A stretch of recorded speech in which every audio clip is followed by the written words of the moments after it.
We did it. I mean, it's always that.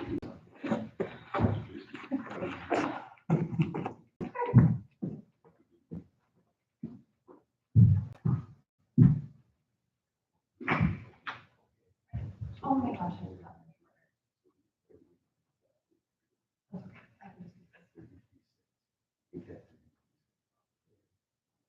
I don't know if they recorded the whole thing. Yeah, I think we're okay. Yeah, We you don't need just it. take minutes. All right. Okay. It's pretty good.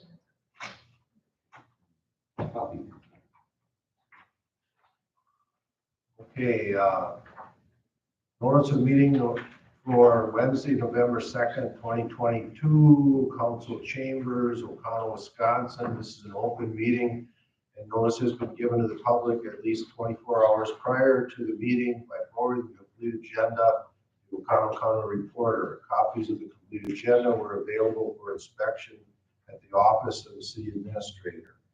8:30 a.m., a special meeting of the committee of the whole with the following agenda.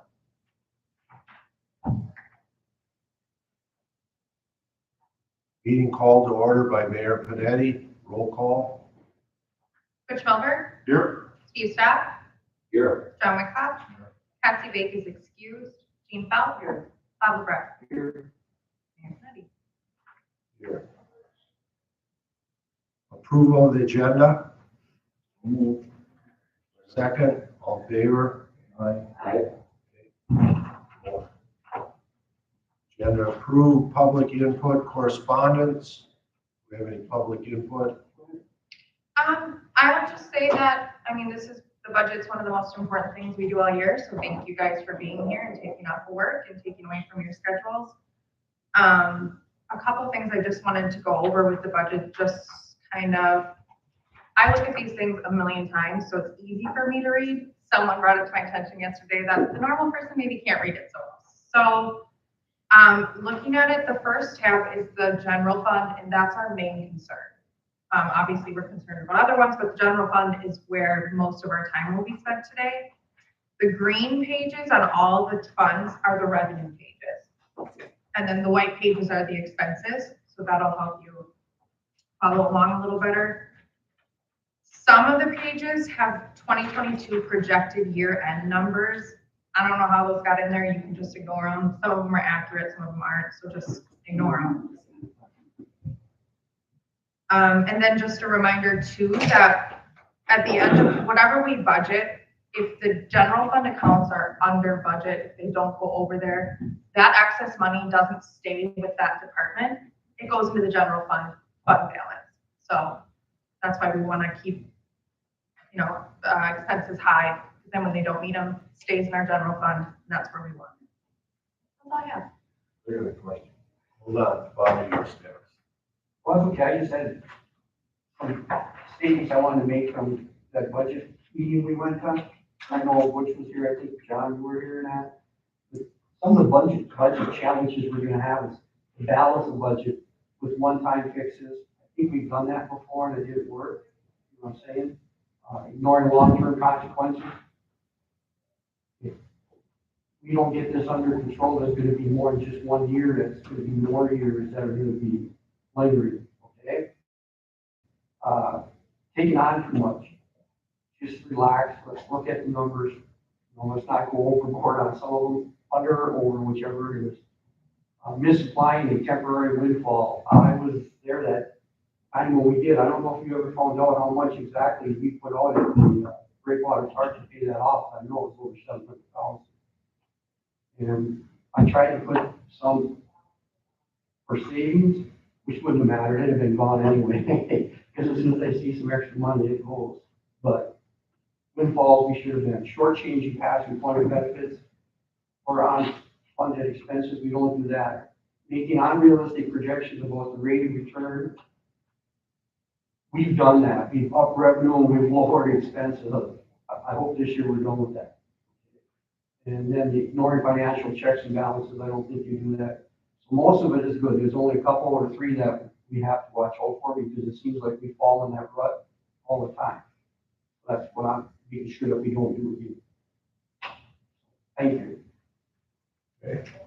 Jeannie? I'm just wondering, are you able to use your software application as we look at things to plug info in and see how that works? That was my plan. I had a spreadsheet ready to go to plug it in real time while we're doing it, but the only way I can stream it is off the laptop. It can't stream off that computer. And I think with how people, Is that our computer? that's the only laptop that we have. So I think people want us to stream it. I think it's important that we do. So I am gonna follow along on paper, use my calculator and keep us up to date. And that's the only computer we have available that can do this. So, but I will be staying up to date with the just paper, pencil, calculator. Easy enough. John? I know the year ain't done yet, but are we gonna have any carryovers? We won't know that till the end of the year. We can carry over what people didn't spend, what we have available and what we want to dish out as We don't know carryovers. that So we really won't know until the end of the year. But those, we don't make those decisions until March anyway, so we have time to have the auditors come in, give us all our exact numbers and then we can tell people if they can carry over or not. Does that make a difference on what we budget this year? Have something left from last year? It does, but you don't want to allow carryovers before you know if you have it. So it's kind of a sticky situation, but it's just the best way to do it. Steve? Well, the thing is, like he's saying with carryovers, if one department has excess and something happens between now and the end of the year, Jeremy, one of his trucks break down and he had 20,000 left in his one account or whatever, and he's got to burn that up. I mean, it'd be kind of hard for us to put that into our budget right now, I think, and try to, factor in what you're saying, John. But, well, let's hope there is some carryovers, but I know what he's saying, it's hard with budgets, but I think it makes sense that if something would happen, that if they still have them funds available. Yeah, but all the department heads are available of our financial situation and how tight we're keeping it. So none of them are banking on getting those carryovers. They're pretty clear on where we stand with that. All carryovers and go back into the general fund? Well, if we don't give them as carryovers, they will. Obviously, sometimes you need carryovers. Carryovers are mostly in capital equipment funds. It's a way that they can build those up to purchase large things or, make big repairs that they need. So. Just a question. It's a good question, actually. Bobby? We talk on carryovers, I understand that if there's ongoing projects, you can carry over. There was even a lot of committee meetings where I used to go to where they would say, hey, we gotta spend this money or we won't get the same. Well, if you didn't spend that money, it means you did your job. You were under budget. Yeah. So to me, then to give them a carryover and then increase their budget, it's kind of dumb. You know what I'm saying? Carry them over what money you did spend and then give them more money for the following year. Doesn't make sense. Yeah, obviously you can't change that mindset, but we have been very clear in all the budget meetings this year with the committees, be tight, you gotta be tight. Don't spend it just because you have it, because maybe it really doesn't exist in that budget. But yeah, some people do think that way. And all the carryovers are your guys' decision. So in March, we'll come with all the requests and you guys can say yes and no to whatever you feel is important. So we make that decision then, or not today? Not today, right. Gotcha. Additional correspondence. Okay, item number 5, discussion of 2023 budget requests scheduled as following. 8:30 airport. That's me. I put in front of everybody their sheets with regard to the airport. Really, that second sheet is in terms of our budget requests and kind of where our budgets were the last 3 years. 2021 budget was the first one that I actually had control over. In setting, and you'll see in 2021, we actually came forward and asked for less than the previous years. And then now as we moved to 2022 and 2023, requesting 0% increase. Basically the same thing from the city and the county that we've got in the last 2 years. We've been able to maintain that as a 0% increase, really for a couple of reasons. We are increasing a little bit in terms of wages and a couple of accounts, but we've accomplished a lot of stuff out there on maintenance and repairs through the last couple of years and really brought that stuff up to date. And so that helps us in, being able to decrease those kind of funds a little bit than what we're expecting. We moved into some new equipment, not repairing old equipment. And obviously, I've gone up a little bit the last couple of years on operational supplies, but we feel it's better to replace oil filters, transmission oil, do all the maintenance things than it is wait for something to break and then have it cost you 3 times as much. So really not too much different 2023 budget other than the 2022. The one item I wanted to just touch on briefly with everybody is the very last line in terms of expenses has to do with capital improvements. And that kind of has to do with this third sheet that's here that I've given you. So when I took over, and let me explain first, the airport gets an FAA allotment from the federal government of $150,000 a year, allotted to all airports for capital improvements. When I took over basically mid-20, Steve Woodworth and I should say the two of us taking over, it was mid-2020. And the airport basically had 4 years of those amounts sitting there. After 4 years, you start to lose them. So you use them or lose them kind of thing. So they had those allotments there, and that's why we moved toward that hangar project and what we did. The problem is even though we had those monies allotted to us by the federal government, we have to match 10% on those. And we had nothing set aside for a match. So that's when I went at the time to Sarah and to Kevin Hammond at the county and said, this is one of the horror stories that I see from the airport in the past. It would allot nothing for capital improvements if they didn't have a project going on, even though they were kind of, storing these other funds. And then when they did have a project, all of a sudden they came to the county and the city and said, now we need $60,000, $70,000, $80,000. And that's a budget nightmare. Because all of a sudden, now you've got a 25% increase. And so what I did at the time was say, I'm going to put $30,000 in capital improvements over the next few years. One being with regard to the hangar project, that project basically cost us $50,000. But I didn't throw all that into one budget. I threw $30,000 into the last 2 years. And I've been able to group that into building that hangar and, plus other things that we've done.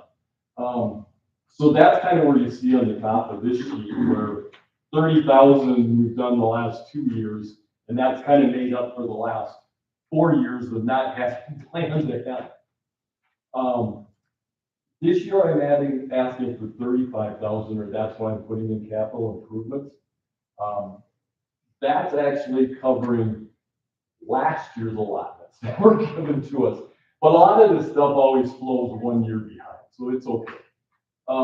But now what happened with that new infrastructure act that came down through Washington for $1 billion, airports are getting some more money than what we normally got. So that's where you see here, the airport's getting allotted $150,000 and then an additional $159,000. So for the next 5 years, the airport out there is going to have basically allotted to us over $300,000 a year for capital projects. That's big. We can do some major things out there. Probably another hangar building. We're looking at replacing the terminal building. We're acquiring that Baraboo property. I mean, we've got a lot of things going on. So this 35,000 that I'm putting in there this year, is probably gonna carry forward. I've had up it just a little bit, but it's because we're getting more money. And now I gotta match those monies at 5 or 10%. So, that's why, that 35,000 gives me like 10% that I'm gonna have for the future. I won't guarantee that we will use all of that in a given year, but if we don't use some of it and, you know, we're delaying our project, that goes into our fund balance and it'll be there when we do the project. So it keeps our budget just real flat line, going across. And then the other question that often comes up, maybe before you even answer it, these monies that we get here, this $300,000 a year, that is strictly for capital projects. And there's a list of things you can and can't spend this money on. You can spend it on snow removal equipment. You can't spend it on grass maintenance equipment. I mean, it's that specific. But it being that, we really can't say, hey, we're getting 300,000 from the federal government, so we can just operate off of that. We can't use it for operating expenses.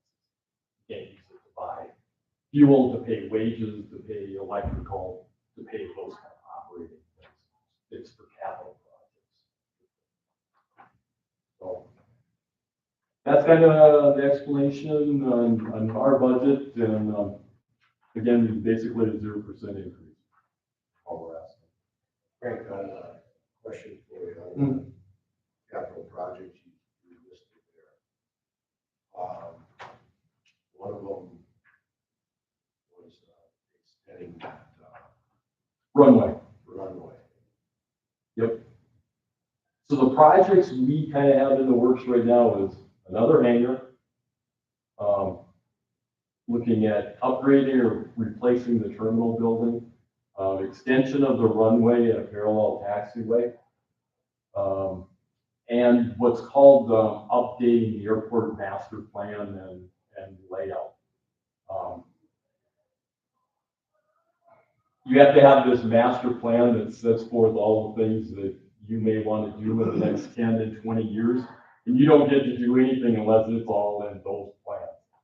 So keeping that thing up to date is kind of something you have to do. And then we probably will add to the fuel terminal on going from 100 Wellette to also having jet fuel. So all those projects are kind of in the work at various stages. How to extend that runway? What's your guesstimate on dollars? That's probably a $3 million project. It would extend the runway by another 1,000 feet, which would be huge for Ocala. That number is large, but projects like that, the State Bureau of Aeronautics also gets federal money to fund certain projects that can't otherwise be afforded. So that probably would be a state project, and they would look, and they're actually really looking seriously at that. Not only extending it, but the parallel taxiway gets that traffic as they land off, and it's a huge safety thing. So they're interested in potentially funding that. I mean, quite honestly, that's probably 5 years down the line, but you get to keep moving. This 212,950, that's what you're budgeting, right? Yes. Do you, the county doing the same? The county has already approved the 52.5. Giving the airport, that's the amount on the top of the sheet there, 52.5 from the county, and then we're requesting the same from the city. That is, they do an equal amount. So that 35,000 for capital improvement, that's half city and half county? That's to some extent, but that's in our expenses. I'm not asking for that separate from anything. really the amount on the top in terms of revenue from city and revenue from county, 52.5 is what we're asking. So literally a big chunk of that 52.5 is within that 35,000 we're asking for capital. I'm gonna go back to why I brought this up about the runway extension. Just this last couple of weeks, I was contacted by the Republican Party. And they wanted to bring, Tim Michaels in, fly him in to O'Connell Airport. And then they had it all set up. They were gonna do a campaign promotion with him at Riviera. And everything was set to go, but except the runway wasn't long enough. So what happened is they ended up flying into Michigan and doing it in Maryland. So I guess I don't know how many other type situations that happen. Now I know that these pilots or these planes that come in, I'm sure they pay an airport fee to land in Menominee. So here you have, so if a governor would go to Marinette, he flies into Menominee, the money goes to Michigan. Where if we had 1,000 additional feet, we could keep that money in Wisconsin. Is that accurate? It is, and the thing that we're looking, in addition to that is, and then also when it comes to cruisers and some of these other businesses and even O'Connell Falls businesses and stuff for them to come in. And that's easier with a longer runway. And then that's part of our terminal rehabilitation or new terminal is to get, really a nice conference room, PowerPoint ability, those things where they could fly in, have a meeting and everything there. Those are important. So all of those type of things for local businesses and everything else. And the type of planes we can handle. Bobby? Why couldn't they fly again? I know Scott Walker used to come into the O'Connell Airport a lot of times because when you were there, all of a sudden the state patrol would be pulling in with their cars. The next thing you know, Scott Walker and his plane would be coming, landing, and then going wherever we want. My guess is it was a jet. If they were using a Gulfstream jet or something like that, then they can. I mean, how many, 747 or what? I mean, usually a small jet will land there. The people that are in there, Scott Walker did it all the time. Well, and I said to the mayor that it depends on the pilot too. He makes the call on the length and what he wants to go in and out of. I also think by adding to the length of the runways too, when I used to drive limo, I'd go to Jet Air and pick up all these people that were flying in these private little Lear jets to go to the Packer game. I mean, that could become beneficial to O'Connell. Also, come in, fly here, they can go to the hotel, Bucky's limo or whoever can pick them up, all down to the gate, bring them back. I mean, to me, I guess I never realized how much that airport means to our community, but to me, I always thought it was just a bunch of guys out there that had planes in their hangars, and that's what it was used for. But the more I see of this, the more I see that it's a really, it's awesome that we have that place. Well, and I will say, Steve, I don't think that you're the only person in the community that had that impression. Right. And we've worked hard to get away from that. It's not a private club out there with 20 guys in their plane. And that's where we're trying to get away from that on what's going on. I mean, that's part of the fly-in and getting people out there. To showcase what you have. Right. Because, it's a municipal airport. It's not somebody's private club out there. So, Well, I thought that for it is. It's hard to get we all did beyond that impression. But now that we see all the traffic coming in to get fuel and like Mayor just said, even a candidate coming in, to visit, a Republican or Democrat or whatever the case may be, that's huge for our economy around here too. Yeah. Not only does the money stay in the state, like you're saying, Mayor, but it's huge for our economy also, so. No, that's what I said. Governor Evers did come in there a year ago when he Yeah. flew into there and then they had at the coffee shop. Yeah, I remember that, So, yeah, we have had, people in and out, dignitaries, the DNR, the state, I mean, often come in, you'd be surprised. But Max Marine, I mean, those guys are huge, they own cruisers now, I mean, they've probably got several jets. Yeah. You know, With, Twin Canterbury. right, The fact that they have offices in Green Bay and Marinette, I would just as soon see them land here in Oconto first. right. It'll take me a little bit to get things to that point, but, Yeah, but we're trying. but it's working, I definitely, I think that's 52.5 well spent. Great. Many people didn't even know the airport was there until we clear cut by the highway. By the highway. Yeah. You see the lights Yeah. and those kind of things, so. Yeah, awesome. Any other questions? I don't think we need to do it for each one. No, We you should at the do. end. We do it, don't we? We don't. We don't, you can leave it to the end, I would Because say. you have- Depending on how you want to do it, it's up Well, to do you you remember guys. last year how we made motions to approve all of them, and then at the end, when we were still over, like, oh, we gotta change them. So then you kind of approve it, but then you change it anyway, so let's just wait. Motion to not. Don't say that. Motion to wait until the end. Yeah. Awesome. All right. Thank you, Frank. Frank. Yep, thank you.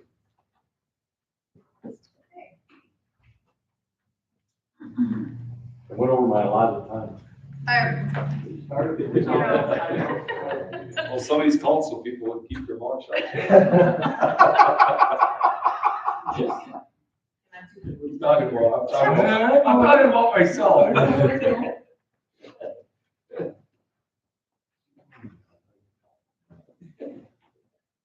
And it seems a building inspector is next, where the heck is that in? Oh, I'll let you know. It's on, the revenues are on page 5, under the first tab. We'll start there. There is some changes, and I'll let you guys know what those changes are. Page 5, in tab 1. Oh, tab one. Yeah. So you get updates all the time on this stuff. I mean, but there are changes in the numbers from the time I gave you these books on Monday, but we'll just go through those and I'll tell you the details. While Jean's out, I'll just want to touch on this sheet a little bit. So this sheet that you have, it's what our allowable levy limit is. So if you look down on the bottom, there's 1,694,261 is our levy limit. That's how much we can bill out for real estate taxes without the debt. So what, Where you got that 2,000? down at this bottom part here, these 3 numbers where it says levy limit without debt. That's in the phone. Nope, I just gave it to you guys this morning. 2,700. Oh, I guess. That's through another file. Yeah. 2,719. That's the total levy limit, including the debt. But if you look down farther, where it says 1.6 million, 94, yeah. yeah. So the way that with the levy limit, you can exclude your debt payments from that limit, up to however much you want, really. You don't have to include it all in there, or you can. So that's the goal number which we're trying to reach without the debt payments. If you look in the orange part, you can see what each fund, each department is asking for. So you can see that the airport, their fund 202, they were asking 52,500. The library 208, they're asking 207, 528. That's how you can kind of follow along of what they're asking and how it corresponds with the levy limit. Does that make sense? So the 101 fund, That's the general fund. that's the general fund. So that's Yeah. like the police, Yeah. fire, public, Oh, that's, parks.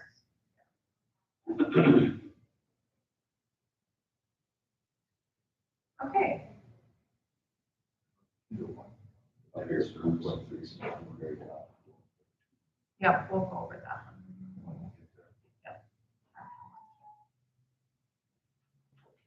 So the break water's not on here because they're separate. Well, they're on there. They're 214, but you can see they're asking for nothing, for 0. They're Oh, okay, self-funding. yeah, that's what I meant. Yeah. They have their own. Yeah. That's what I meant. Just a little more on the airport, in case you want to know, if anything ever happens to that airport, we're gonna catch 22. More, because we would have to pay back millions of dollars in grants and everything. Really? So when you say anything happens, anything like what? If it would act, all of a sudden, something would happen and it close, I mean, Menominee right now is not the best airport in the world. In fact, they want Michigan to take it back, and Michigan, state of Michigan wouldn't take Menominee. I didn't see that. And not only that, but a lot of people from Michigan come down and get their gas, either by plane or they bring a tanker in the back of their truck, fill up your aviation fuel here and bring it back to the Menominee. So when you get all these grants and everything, either from the FAA or WDOT, if something would happen, with all those grants and everything, you have to pay back. Is that to a certain length or, or is that a lifetime? $1,000 right now. No, but I mean, is that the lifetime of the airport, or is that just like, when they go back so many years? Airport is working, I mean, look at Menominee, they were in financial straits, I don't even know. You said that the governor landed there, a lot of the planes that used to be there left. A lot of them were coming to see if they could get into O'Connell, but we actually had a waiting list. But ain't there a year limit on that? That's what I was asking, I guess. You can No, for us to have to pay back if something would happen, is there? Say they close, ain't there, like if they, anytime. So if you go back 20 years?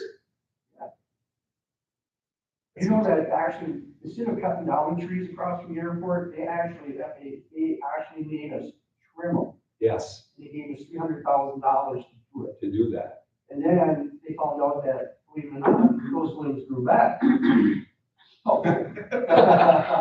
Which was, really? Yeah. And we actually had permission if you wanted to cut them down. We couldn't do it. They said, no, here's the money to trim them. Well, then we had to retrim them. I think they cut them down this last time. yeah, they're done. It was just ridiculous. Okay. Anything else, Bobby? And there used to be a sand funnel there, believe it or not. Where they used their own money. Sand what? Sand funnel is called. Last time I was here, Steve Whit argued with me that the city stole $56,000 back. And we went back and forth, and I finally sat down with Sarah, and we went through that. And it's just what they spent. They sold sand out there, and they had a huge amount of money. Yeah. Oh, yeah. Well, that's how they call the sand fund. Okay. Okay, that's more history from the city. There you go. There's something where it is. We need to make sure we write all this stuff down. That's why we record the meeting. Because it's in my head, but what happens, what if something happens to your head? My kids have them, they're called Bobinsons. Okay, let's move on to building inspection. Okay, so under tab number 1, which is the general fund, page 5, is the building inspection revenue. So raising assessments, it should say 100, we're putting that down to 0. Building permits and inspections, it was 6,000, we're putting that to 0 either, as well. You are? And I'll tell you why. Yes, I was curious. So right now, obviously, we have a full-time building inspector. His last day is November 18th. We put out for the job. We didn't receive any applications. We're thinking about going, if we don't have an option, we're going down the route of hiring a contractor. I reached out to all the contractors that do the municipalities in Oconto County. And I heard back from 2 of them. So I'm waiting to get more information on that before we know more exact details. I'm meeting with one of them tomorrow at 1 o'clock to get more information from him. But the one that I was talking to, he keeps 100% of the fees of the building permit fees. We wouldn't get any of this income, but then we don't pay him anything. So we're saving a lot on the payroll side, but then we wouldn't get any of this money. That's why they're at 0. Page 5. Yeah. So this would be 0. This would be 0. And that would be 2,000. The 2,000 zoning permits and fees are like when people apply for certified survey maps, variance requests, rezoning requests, those go into that fund. So that's going to stay at 2,000. So basically that bottom number, Brittany, will be 2,000. That 8,100 Correct. becomes 2,000. Yeah.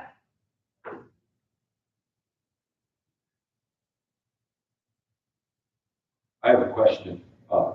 You know what, Gene, I'm not really opposed to that. You know, if you think about it, what we pay Joe and what we bring in revenue, I mean, are we gonna save money? You know what I mean? I don't know, yeah. There's pros and cons. Obviously, we're saving money on the payroll side, so overall, we are saving money without having a building inspector that does all the permits. So the contractor that we're gonna do, he only does permits for additions and new homes. And then, Where Joe does painting, pool, siding, roofs, all, Windows, doors. yeah. So if we don't have someone that's doing, which me and Jeremy talked about it, and we can take on some of that stuff, like I can train the girls how to do some of those things, like dumpster permits and stuff like that are easy. But when you don't do things like that, it affects our ISO rating, which affects insurance that residents pay. How much? I don't know. We reached out to get an estimate. They're like, we can't quote you on how it would affect you. So there are pros and cons both ways. what are the qualifications? I mean, what are we asking for? I'm just wondering, do we, you're in the building industry, do you have anybody you know that? Do we know someone that? There's like 5 certifications that you have to get, one for plumbing, one for electric, one for, there's a bunch that I guess I don't know the exact details on. I carry 2 different licenses. You know, I carry, like I can go in and, if you have your house come in and have it inspected because you're buying it, I can override that inspection report. You know, stuff like that, but I'm not a certified, to do building inspections, I actually thought about doing it. But Do you know someone that? I deal with Tom Lasso, or Tom Smith. I did reach out to him and I believe, I have it somewhere here. I believe he said, he had rave reviews about the city. He said he wished he could come here, but he can't take on He more said, work. last time I talked to Tom, he told me that he's overwhelmed right Yeah. now. He handles tons of different areas. Yeah. Town of Little River, town of O'Connell.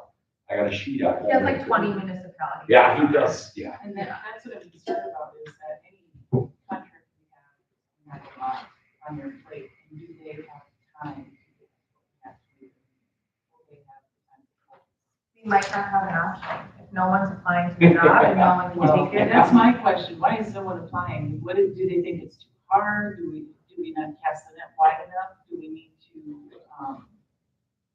communicate the open position a little bit better?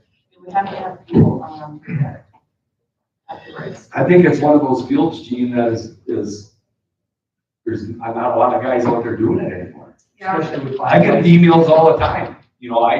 I could go take my classes and become a building inspector. At this point in my career, I don't plan on doing that, but, I could do some online stuff too and get my certifications, but, it sounds like it's kind of a dying thing. People Yeah. are, You make more money outside government. Contract. That's the problem. When I reached out to the other municipalities, administrators and clerks, most of them contracted. And each contractor is different. Some give they'll adjust their fees, I guess. But some give you 20% of the fees, some give you 0% of the fees. Hopefully the person I meet with tomorrow will give us a percentage of the fees, but we don't know. So right now, those numbers will be 0. Sounds good. And then if we turn to page 30, those are the building inspection expenses. I did put some additional expenses in there. Really on that. No, 30 on the white, still under tab 1. So all the payroll is at 0, obviously. Contractual services at 44,000, that's our norm tax. That's the only thing that comes out there, and why it's so much higher this year is because we have that reevaluation coming in. Office supplies, I can do that 50. We're still gonna need to purchase supplies. Printing and reproduction, I put at 400. That's publications, or rezoning, board review, different publishing that we have. Somebody, Okay. Yeah, perfect. Operational supplies, I put at 50, just for the different permit forms we need to have. So we have to change that on here, Brittany, to Yep, 50? just cross it out So right over. operational supplies is 50. Yep, and What was then the other ones? office supplies is $550. Okay, Printing and reproduction will be $400, which was the same as last year. Yeah. Operational supplies 50, postage is 100, we'll still need to mail things. Okay. So the total there would be 44,600.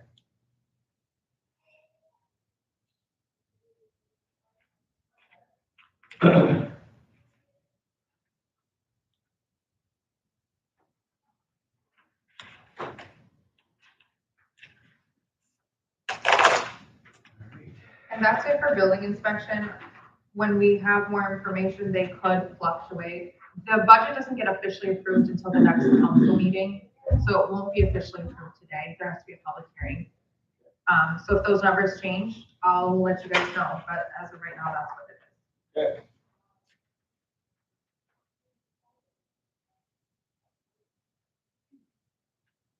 Questions?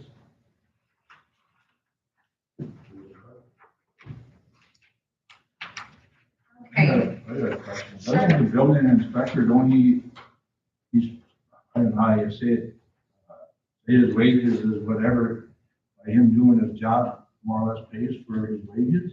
Well, you Don't can that equal out? no, it definitely doesn't. You can No. see, I thought that was a big reason why we got a full-time building inspector, because, what he does is inspection with, permits and all that stuff. no, the reason why you have a full-time building inspector would be, I mean, look at how nice the city looks.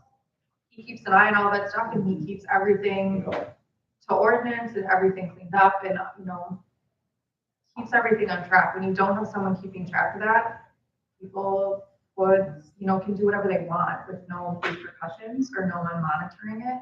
Hurts your assessed value. And it hurts your ISO rating, so it hurts insurance rates. Was this guy gonna come and do that now? Our contract? We haven't signed a contract yet. Who's it just gonna just have, what, On their time, you can cherry pick your assignments. Yeah. I mean, I know yeah. I was next to mine at one time. Went to Joel, and then Joel went and got the police officer because basically they had 3 dogs and kids that had feces all over the place, and the guy that rented it hasn't rented it yet. He had 2 dumpsters out there, and actually I had 30 diapers in my yard and everything. I was cleaning up their waste and everything. So Yeah, he won't do stuff a contractor won't do stuff like that. basically, we're going back to the old norm where That's actually, it'd be a police issue when they would call the police department, or if I notice it when I'm doing my inspections, and I write it down, and if I can take care of mine, I'll take care of it, otherwise I'll pass it on to the citation.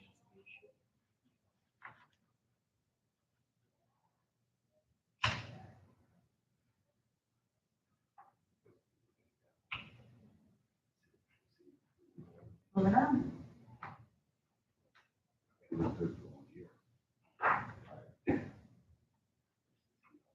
Okay, is there anything else on building inspection? If not, we're gonna move to municipal court.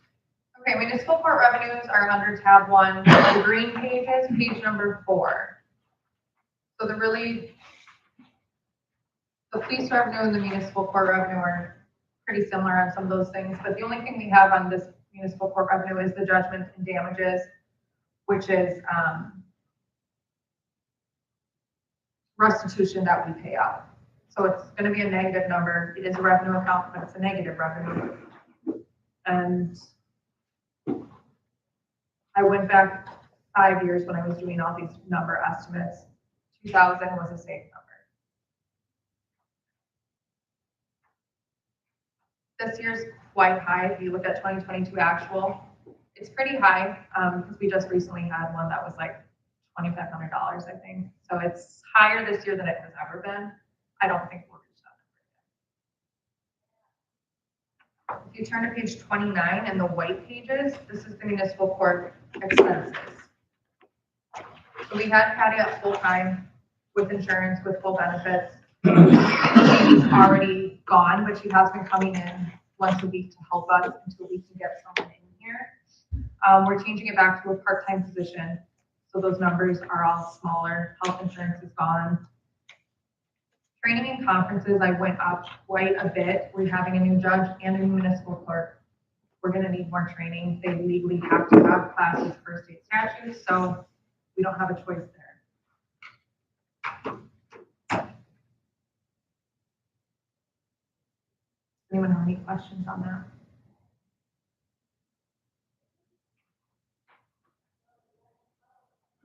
Part-time, you still offer retirement? If they were in the retirement system previously, we have to continue that. So that's, and part of this, it comes from, oh, that's actually. So maybe that number may go to 0. Depending when we get in here, I guess. So, if full-time is 43,000, right? And then we're projecting part-time to be at 37,000.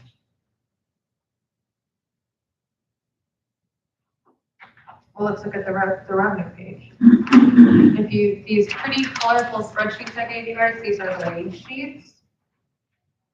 So the first page will have the court on it.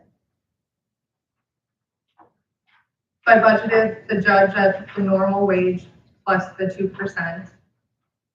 And then the clerk at 25 hours a week. So that wage, Brittany, 37,262 includes the judge's wage? Yes. That's where John's Oh, probably, Mayor's why probably it's so thinking that. similar, why it's so similar is we had part of her wage going to the building inspection. Okay.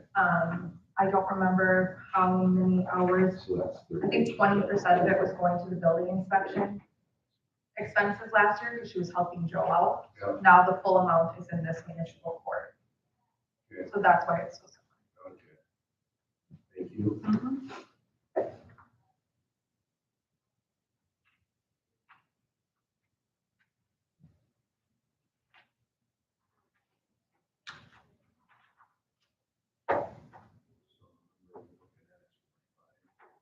Yep, 45,671 total expenditure.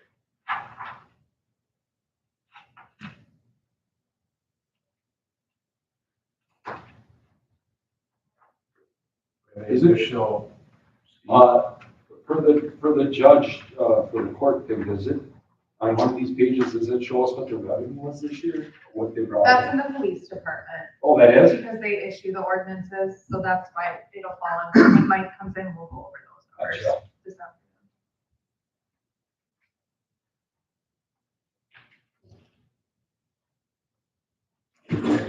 any additional discussion?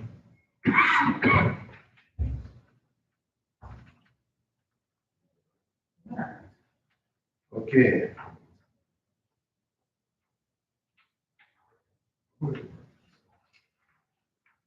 Okay, we'll move on to Public Works Recycling. Jeremy? Good morning. I don't know where you want to start. You want to start on page 40, Brittany, or do you want to start with the recycling first? Where do you want to go to? We can start with recycling first. If you turn to tab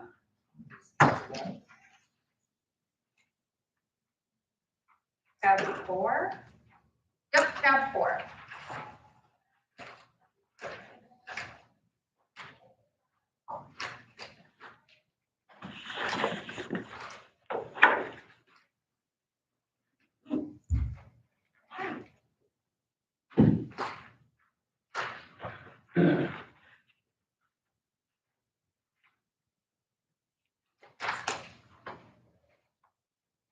Okay, so as far as recycling goes, I can cover the revenues and the expenses in both of those. Looking at the revenues first, which would be page 1. As you can see, if you look back into 2021, general property taxes, we were using almost $17,000 of taxpayer money to offset the recycling program. And then this year in 2022, I had budgeted $9,072, which is going to be a lot less than that. So that's good. Going into 2023. 2023, I have $33,372 budgeted, with $14,500 also coming in from the recycling program grant. And then for the disposal of the tires and electronics and anything brought down to the center, that your residents pay for, would be $19,500 for a total of $37,372. Now that could go up a little bit there. Again, I don't like to overestimate my revenues, too much because then we get that situation where, we don't have enough revenues coming in for expenses. When you look at the expenses, part-time salaries, $6,012, and the social security, $460. Then were Jeff Getchell's wages, at the recycling center when he works that center on Wednesday and Saturdays. Has everybody got that sheet out? I'm sorry if you don't have it up. That's page 2. Yep. Everybody got it? Okay, and then, moving all the way down to recycling, $21,500. That's your contractual services. So that's the contracts we have with right now with GFL that comes in and picks up all the dumpsters within the recycling center. And basically takes care of all the, electronics, things like that. So those are contractual services to them. Operational supplies, $400. $400 covers any signage, receipt books, things like that within the center. And then tires, electronics, and appliances, $9,000. That's basically our expense to get rid of those items. And then that total would match your revenue total. Now, some things that'll change, I just got off the phone with, I canceled our contract with GFL last month. So I operated a 1-year contract, just to make sure we're not paying environmental fees, administrative fees, fuel surcharges, and things like that, because those are expenses we don't budget for, and they can add up real quickly. Talking with GFL, they're the only one that has responded back to me for our 2023 contracts. I did reach out to Hawkers, which is kind of in the southern part of the state. They're in the Fox Valley, but they're willing to come up this way. He just hasn't got back to me with bid prices that I sent out to him. So looking at 2023, the contract that got back from GFL, currently right now, we're paying $972.45 a month for them to take out the recycling at the recycling center. In 2023, that's going to go up to $1,015 if we choose to stay with them, depending on what Hawkers comes back at. The campground is actually going down a little bit. I'm sorry. Let me rephrase that. I got my numbers backwards here. The recycling center, we were paying $1,015, and that's actually going down to $972.45. It's actually going down a little bit, which is a good thing. Same thing with the campground. I do all the contracts with campground. Those are going down probably about $25 a month. The biggest thing that's going up is our haul charges, which doesn't reflect our recycling, and I'll get into that when we talk about garbage. But as far as recycling goes, currently right now, all of our electronics, all of our refrigeration, our microwaves, things like that, those get put in condola boxes, and then we haul those down on a flatbed to Sadov, and then we get charged accordingly for those devices. So like typically a TVs will cost you about $30 to $40, 30 to 40 cents a ton is what they charge you, 30 to 40 cents a pound, I'm sorry. Microwaves will cost you $15 a piece.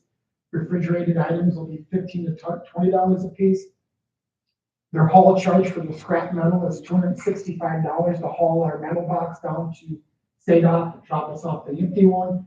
And then whatever the market price is for recycling, they turn around and cut us a check for that, Sadov does. So we average anywhere between $450 to $1,000 on metal, depending on the price, depending on what types of metals are in the box at that time. Again, I just talked to RZR out of Marinette, which should be Ralph Ledra. Yep. Yep. Because their new haul charges through GFO are going up to $465 a haul, which is more than double, so it's going up about 60%. It's quite a bit, it's ridiculous. So after talking with RZR this morning, he's willing to come in.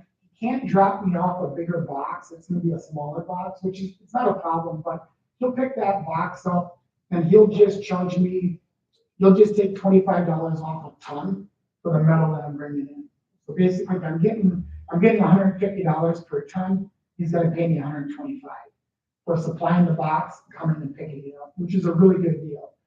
And then the other thing is, he'll actually supply me with a larger dumpster with a gate on the back of it that'll open up, and he'll take all of our refrigerated items for free. We're not paying anything, so that'll be anywhere between $1,100 to $1,600 savings on there, where we just got to take them refrigerated items, put them in the back of that box, and he comes and picks it up at no charge. Right now, we're putting them on a flatbed, driving them all the way down to Salem, loading them, and we're getting charged for them.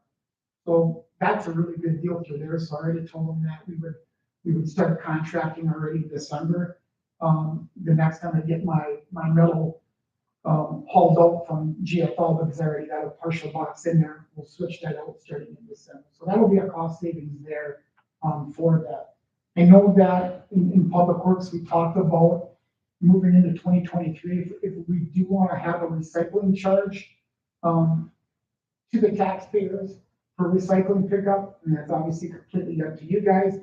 I know Brittany and I had talked to some municipalities, and she had put some spreadsheets together, but I'll use Little Swamico, for instance. They pay $168 a month, or not $168 a month, $168 a year for garbage and recycling pickup, and that covers those fees. Obviously, we're going to increase the garbage bags already from up 50 cents for small bags, up 50 cents for the large bags, which is going to be an increase in their garbage. But on the recycling end, we're not gaining anything there. If you were to charge a property owner or a resident $40 for recycling pickup for the year, which to me is really cheap, you'd be bringing in $72,000 in revenue.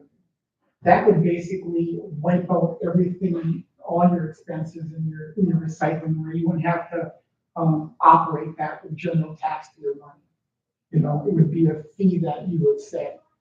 You could use $20, that would get you $36,000, and that would even be enough to cover it. But I really think if you're looking at revenues and you need somewhere to go with it, I strongly look at doing that. For me as a resident, I'd have no problem paying $20 for my recycling pickup. And I look at what other communities are charging right now for their pickup. To me, $20 is pretty cheap to have my recycling picked up throughout the year. I know if you're just like if you live in a rural area, I mean, you're paying a lot more money than that to have somebody come in and pick up your garbage and recycle. But that's completely up to you guys. I was just gonna say, having lived in other places, paying by the month over $100 for garbage and recycling, paying $14 a year is reasonable. I mean, one of the things that I see us doing or have been doing is we're giving so much away. And this is an area where they should be able to contribute to the service that they're getting. So that's my thought. When we were going over the audit and the financial statements, I don't know if you remember, but Scott saying the recycling fund has always been in a deficit for as far back as we can see. Last in 2021, it was in a deficit $77,739. That money comes from the general fund when it's in a deficit. So it's important that we have revenue coming into this account, and it can finally not be in a deficit and suck that out of the general fund. Yeah, what do you do with rentals? You just charge the property owner? No, so when you would charge that $40, it would only be to the residents. It wouldn't be to businesses or multifamily, because under your responsible unit ordinance, multifamily and businesses, they're responsible for the rent. Now, if you're a business that doesn't, produce more than what a resident does, then I'll pick it up for you. So those we would have to charge too. But otherwise, I'm using a calculation of about 1,850, and I'm taking that off of what we pretty much got for our residential meters in our utility department. I guess what I'll get at, say like an apartment building that's got 6, 8 apartments in it, with no one charging $40. Yeah, they won't get charged, and they shouldn't get charged because they're not using the program, because by ordinance, they have to have their own dumpsters on site, and they have to subcontract out something for it.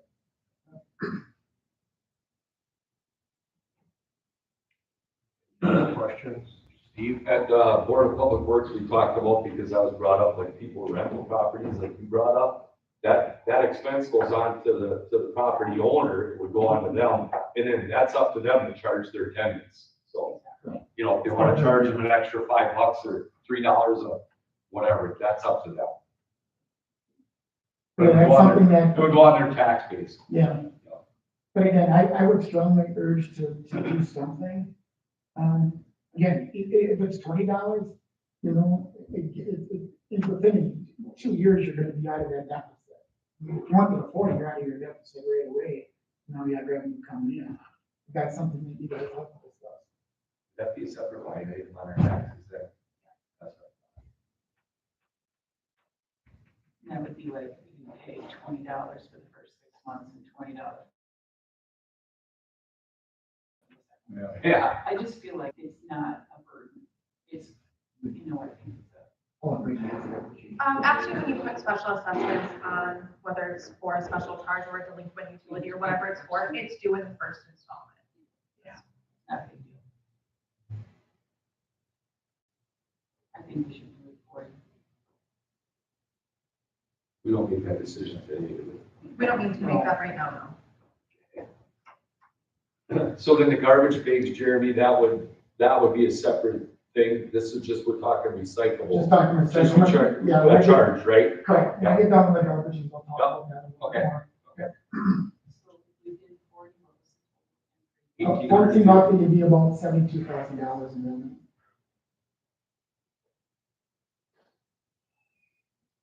And that would all, if we did that, that would also take that $3,372 that we're using towards the levy limit, that would put that to zero.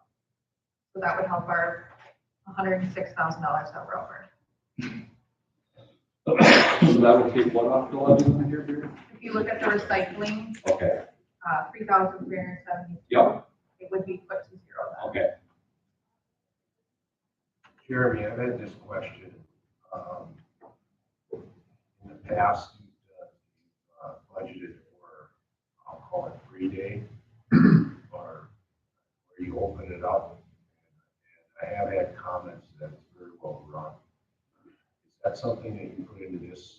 I did get that into this budget. I was gonna talk about it when we got the garbage, but we can talk about it now because it concerns recycling too. We did it 2 years ago and it wasn't budgeted for, but the council at that time wanted me to run an event. And it did go well. I mean, it was overwhelming. There was a lot of people. It took, multiple employees to run that event. It was a good event. But overall, it cost us about $15,000 to run that event. Between getting rid of tires and recyclables and electronics, tonnage on your garbage and things like that. So I don't have that built into there.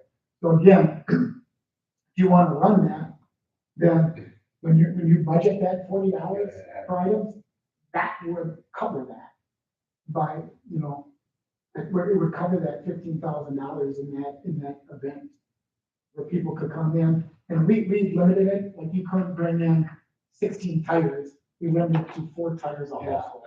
And you gotta put some limit on it, otherwise, holy moly, you won't be able to handle it. It was overwhelming to begin with, but. It was awesome. Yeah. It was cleans good. up the community. Basically, what you want to do is put this $40 on your tax at the end of the year, and then have a special day where it costs you $15,000, right? So you're basically saying, well, we're gonna give $15,000 away. but we're gonna charge you $40 to get 72,000. To me, it doesn't make any sense. You just said you're giving too much away. Well, You're not giving it away. You're not giving it away. You're not giving away, you're bringing in more revenue. The one thing you gotta think about is So the then recycling. why don't we think about raising the price of what they bring in? You know what I'm saying? You have that list. What we do, and we're charging accordingly, we're getting equal money back on that. Where we're losing money is hauling of the recyclables. So having those recycling dumpsters in there and subcontracting out, that's where you're losing your money. So how do you charge for that? You can't, if someone comes in and empties 2 bins, you say that's gonna cost you $5 to empty 2 bins. You know what I mean?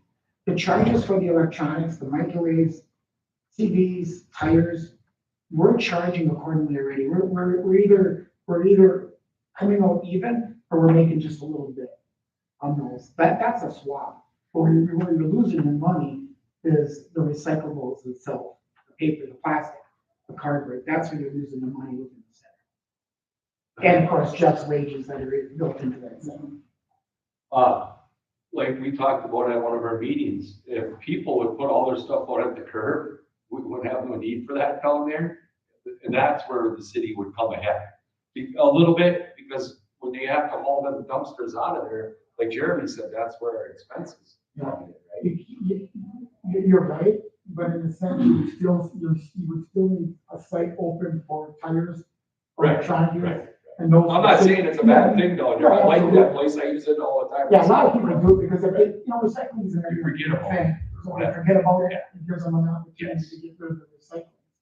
I would suggest, when you look at the 72,000, you gotta remember the recycling is for whatever reason, is a separate entity, right? That money stays within that recycling program. At some point, you have expenses in that site. So whether it's replacing the blacktop that's within there, replacing the garbage dumpsters that were within there, replacing the fuel tank that's in, not the fuel tank, but the oil tank that's in there. So those are items you can't budget enough for, but if you have these revenues, you have those monies sitting in that account, monies are available to take care of that. I mean, to me, I don't know why it's separate, but it is. That's something for Scott to talk about. Would part, if we did do the $40, part of that money that we would take in, could a portion of that be set aside for future garbage truck for purchasing of it? Because we do use that to pick up recyclables in our city. Absolutely. So I mean, You could use the majority of it. that's what I'm thinking, because our garbage truck is 12 years old, like we talked about at our meeting, and that's the expected life of a garbage truck is 12 years. So we're actually coming around the corner and possibly having to replace that or do something with that. Yeah. So we really need to look at where we're gonna get that funding, We stuck a lot of money in that truck this year already, right? some $high expenses.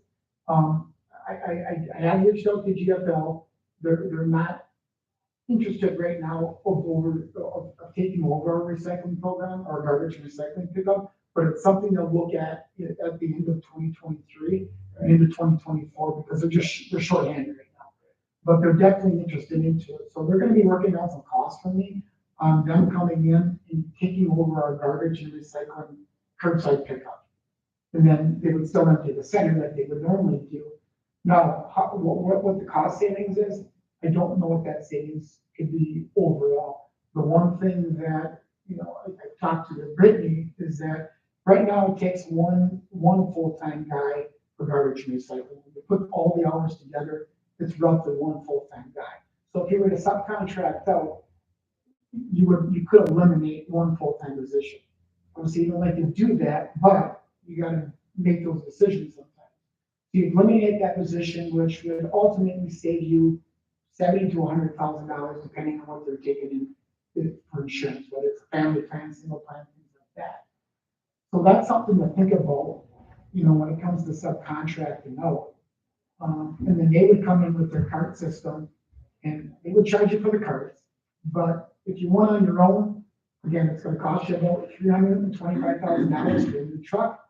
And it's gonna cost you about, as I said in the meeting the other day, it's gonna cost you about $300,000 just for carts. Which, charge the residents for those, what do you do? So would that be, would they be billed monthly? Would it just go into taxes? You weren't billing the taxes, which you would, well, you could. What you could ultimately do then is you would get rid of garbage bags. You're gonna save roughly about $35,000 a year on the purchase of garbage bags. Right? So you don't have to deal with those anymore. Then what you would do is, what I would suggest is that you used let's say you used an $80 charge or $100 charge. It's gonna cost a resident $100 a year for garbage and recycling pickup, right? Now you're bringing in roughly about $190,000 in revenue. You're eliminating $70,000 to $100,000 in that one labor. So you're increasing revenues by about $280,000. Subcontracting, no, it's not gonna cost you that much. No, it's not. So now you just created a lot of revenue coming in that you can use to offset a lot of things that we're looking at offsetting right now. Whether it's construction, whether it's police, fire, wherever it is. But $100 is pretty cheap. When you think about, a lot of people are spending $100 in garbage bags right now. I'm not, I spend about $50 because I recycle really good, but there's people that don't. So realistically, you're not charging them anymore. They've been paying it anyways. They've been buying those garbage bags. That makes sense? So what would that look like if we transitioned over to GFL? Our citizens would. Citizens would get, Garbage and recycling. they would get two carts, two large carts, one for garbage, one for recycling. And those would be picked up just like you were now. You do garbage every week and you do recycling either every other week or every week. I would think recycling, you almost want to have every week because I know people recycle more nowadays. And I know that with one large container, I produce probably 2.5 containers every 2 weeks. So one container for me, I'm not sure it's going to be enough. So you might have to have recycling pickup once a week also. So they pay a deposit on that? Do they buy the carts? How does that work? You would, GFL's working on that for right Oh, now. okay. So the upfront, I think the resident would pay, let's say if the cards are $75 a piece, right? That's an estimate right now. So the upfront, the resident would pay $150 and they're responsible for those cards. And then that's just a one-time fee. Those cards can last you 10 years, they can last you 15 years, can last you 7 years, depending on how long you take care of them. But then you can be charged $100 on your taxes for garbage and recycling pickup. And you would create $190,000 in revenue.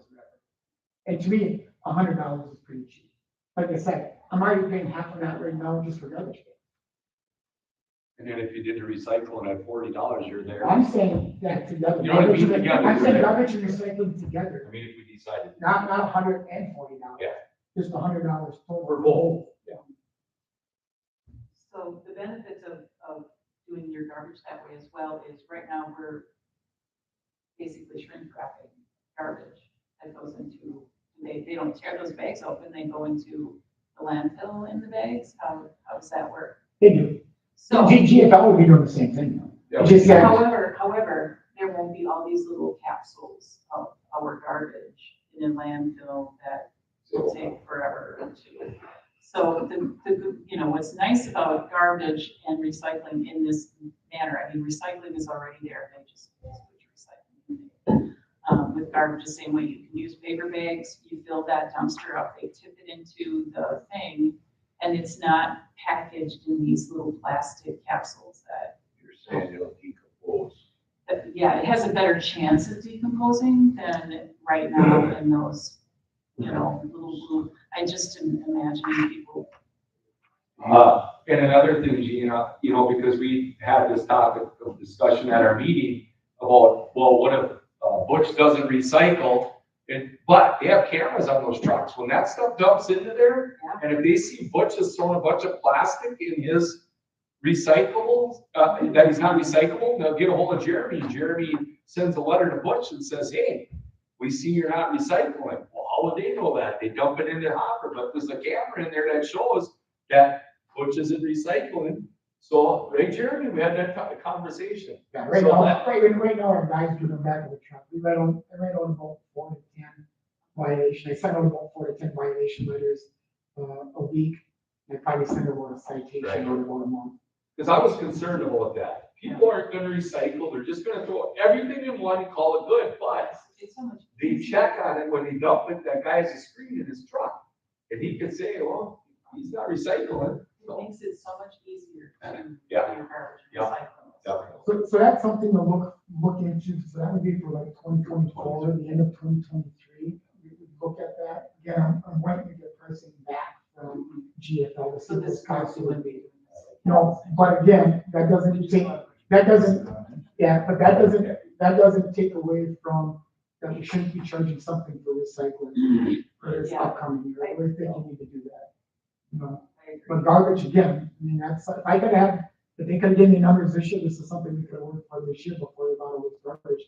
But we'll get rid of the garbage bags next year, but Right. looking at the end of 2023 and 2024, that could be a huge cost saving. I like that idea. Okay. Also like the idea of doing the $40. Things that I can do.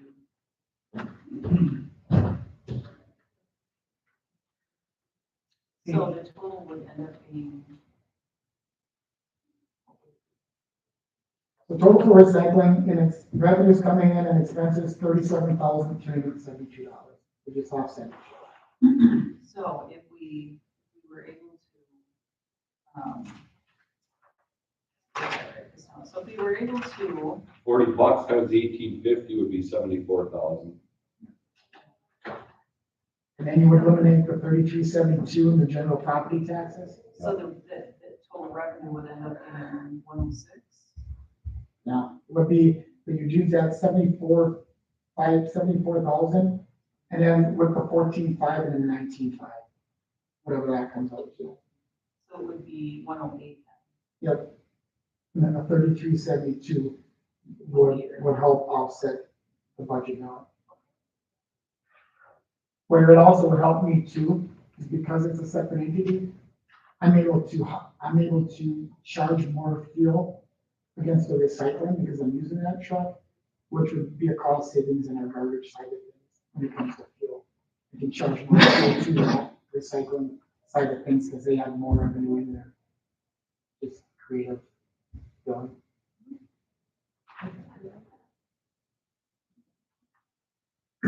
Okay. Any additional discussion? Here, let's move on here. If you decide to do that, the only thing that would change in there then, so if you're gonna do that $40 charge, then when it comes to expenses, I would like to increase those expenses a little bit to offset those fuel prices. That makes sense? So that would change a little bit. You have a guesstimate. Yeah, about $12,000 in diesel. That would go underneath gas and diesel, It would, that line item? well, that line is in here, would go Right. under, we would put it under, gas and diesel, there's the gas. and So we would add 12 grand to that if we decided to do the 40. Decided to do it. Gotcha. So where They're paying for that under operational street. operations. Yeah, I'll get to that number. Okay. I'll get to it.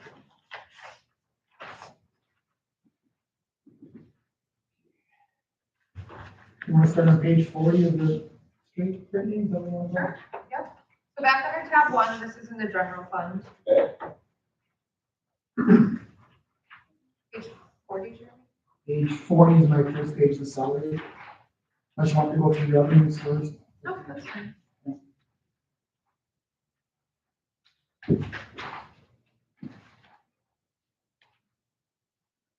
Before you start, Jeremy, if you guys put onto the health insurance line, right now it's $198,471. You can change that to $158,002.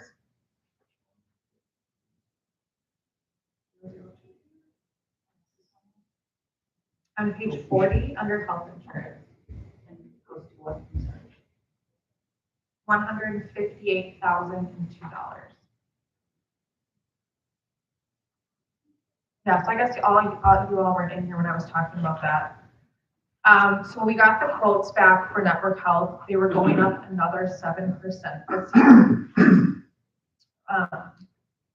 We decided to go to market, and we decided to go with Prevea. If you look at the yellow sheet that I gave you today and the old yellow sheet, the savings are like 32%. It's a huge, huge cost savings. So it does switch from a more Bellin focused provider to Prevea. But there's a huge, huge cost saving. It saves us about $177,000 for the year to save to switch. Huge savings. Huge savings.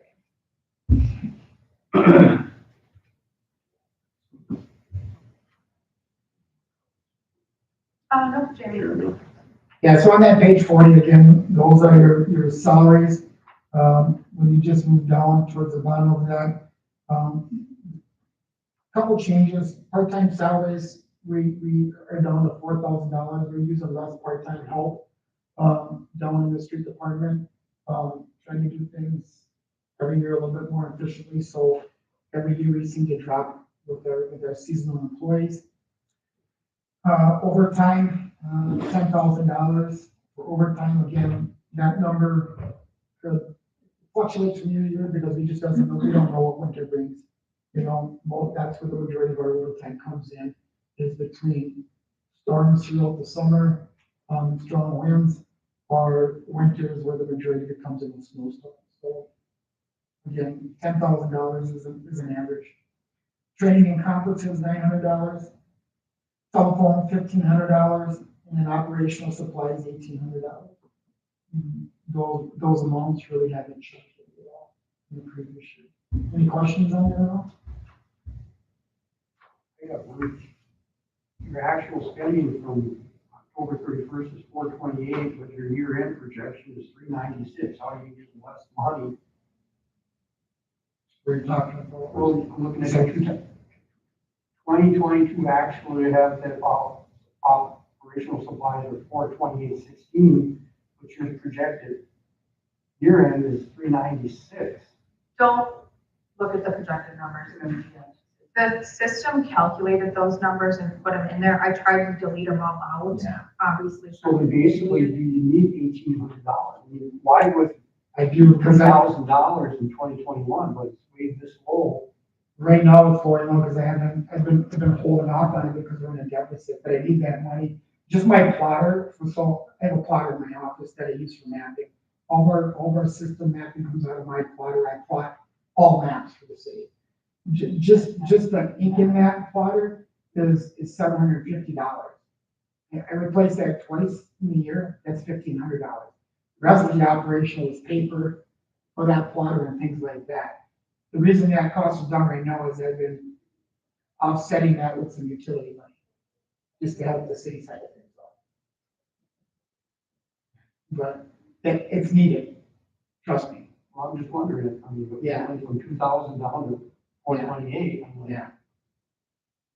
Because I bought that ink through the utility versus.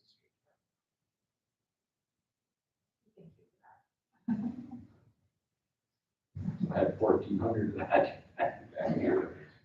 $1,800, $1,900. So the new total expenses for public works, there will be $700,900. What will it be? Where it says $741,000 Yeah, with that insurance that's change, changing because we- $700,900. If you look at what we had budgeted in 2022, we were at $713,102. You're up to almost $13,000. Moving forward.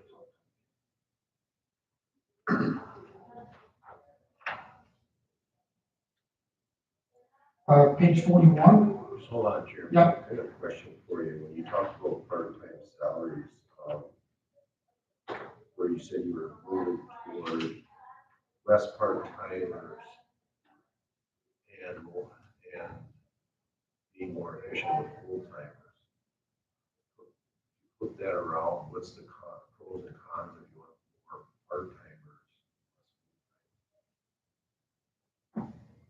You mean by eliminating somebody? Well, if you get a retirement, replace, you get a retirement, and you have two part-timers. That direction and all. Well, I haven't, I talked about that with the garbage, and the only thing what would happen is that when you would hire a part-timer, you know, let's say if you hired a semi-retired guy, you'd have to make sure that they'd have a CDL requirement, because now I wouldn't have enough guys to haul snow and like, it's, you know, even like right now, by eliminating that guy, like I talked about, what I would do to pick up that road, I would expand the routes a little bit, and then I would use one of my utility guys to pick up that new route that I would put together. But getting rid of another one after that would almost be impossible to do.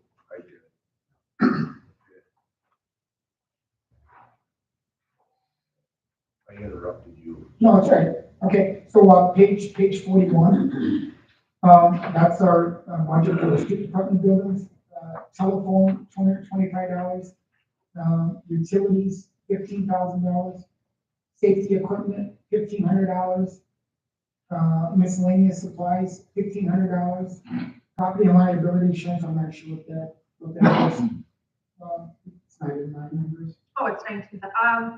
We didn't get the estimates back yet. I did have a discussion with McClone and they said it will be going down. So these numbers will go down. I just don't have those exact numbers yet on what they will be. So I just budgeted the same as what last year was. And then maintenance of the building, $5,000. So roughly everything in those have stayed the same except for utilities. I've just budgeted a little bit higher with the increase in Wisconsin Public Service. But again, we try to keep our heat down and do all those little things, remind the guys when they leave at night to turn everything down in the building, when they leave for the weekend, turn everything down and do as much as we can to operate efficiently there. But otherwise, really no increases in that line item. I just have a quick question on, so when you're going into the public works area out on your way to recycling, where would repairing all those potholes, where would the budget for that come in? I'll show you, that would come into operational with streets, and I'll show you that. And is there a plan to do that? Well, I'll get to that when we get to our, Okay. when we get to our 402 accounts where we take that money out of. Yeah, I'll bring that up.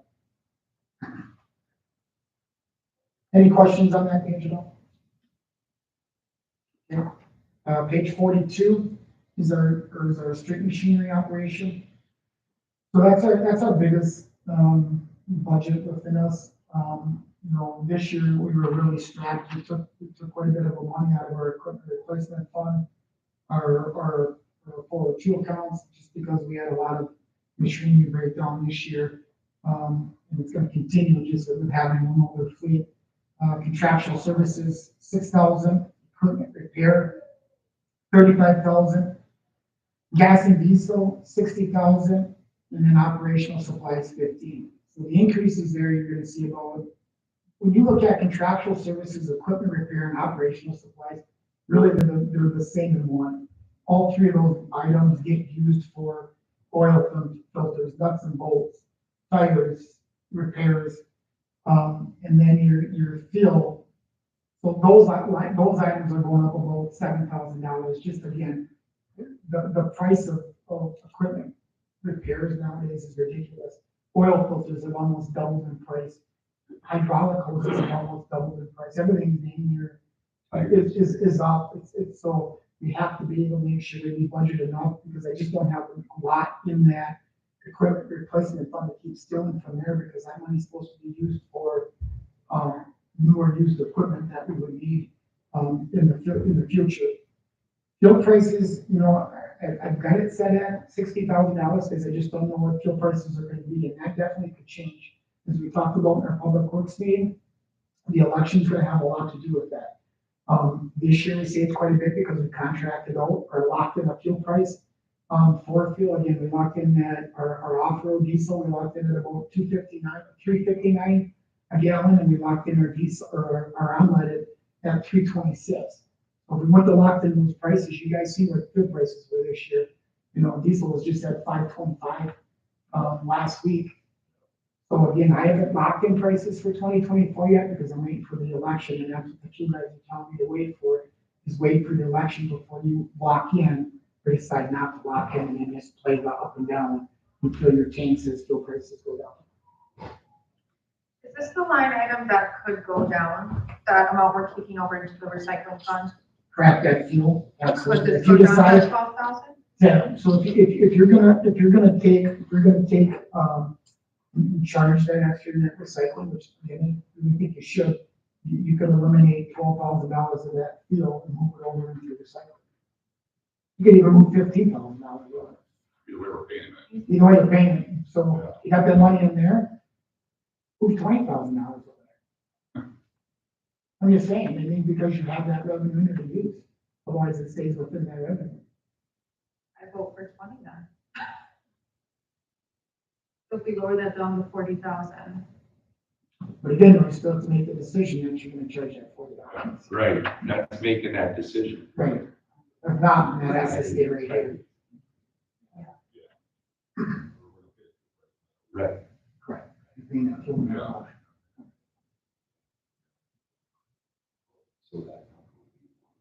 I think that's a good idea.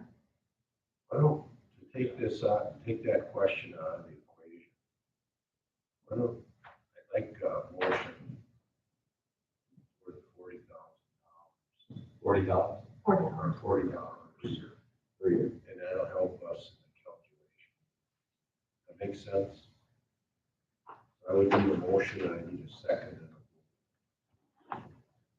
I would make that motion. Okay, let's clarify the motion.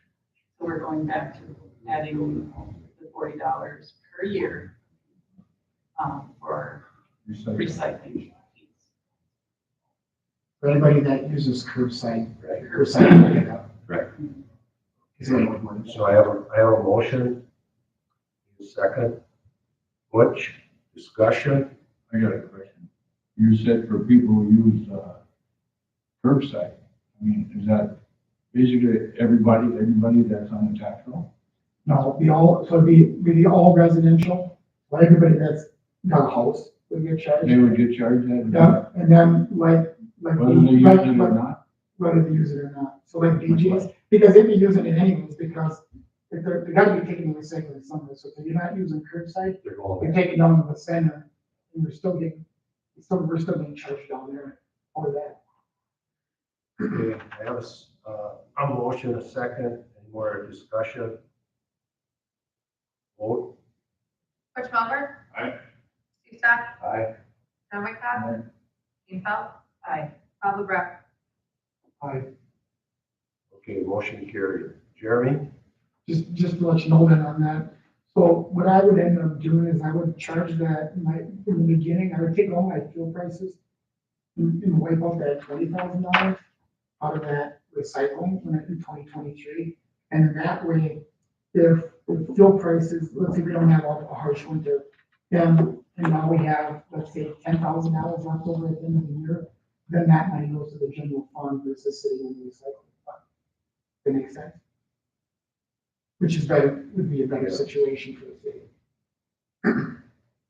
Yes. How does it start in 23? 2023, yeah. Yeah.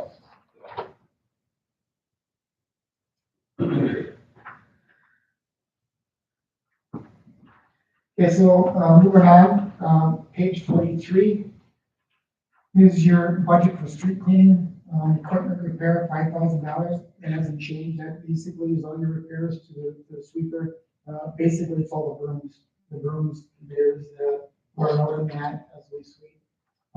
That's the monies that get used for that. And that will not change. Jeremy, how will you determine when to send that sweeper out and when not to? So we limited it this year, under your BMPs through the DNR. So BMPs through the DNR, are called your best management practices, for your stormwater detention. So the DNR comes in and says, what are you doing to prevent runoff from the streets into freshwater, which basically you're doing.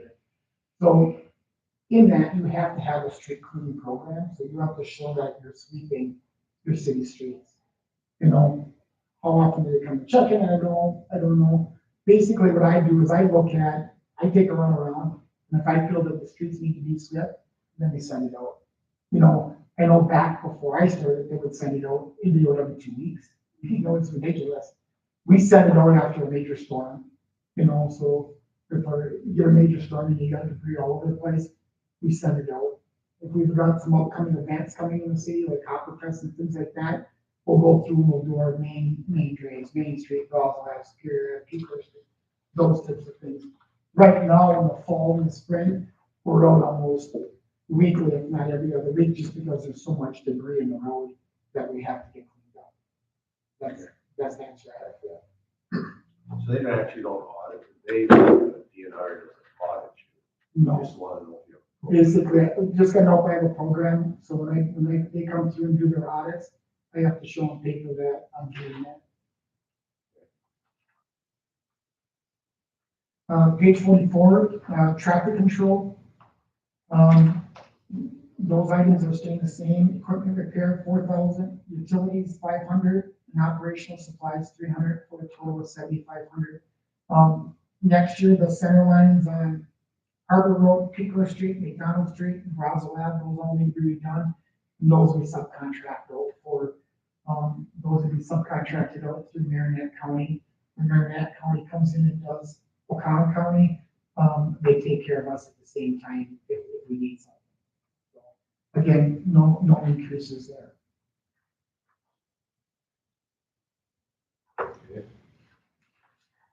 Page 45, budget for snow and ice control, equipment repair, 4,000.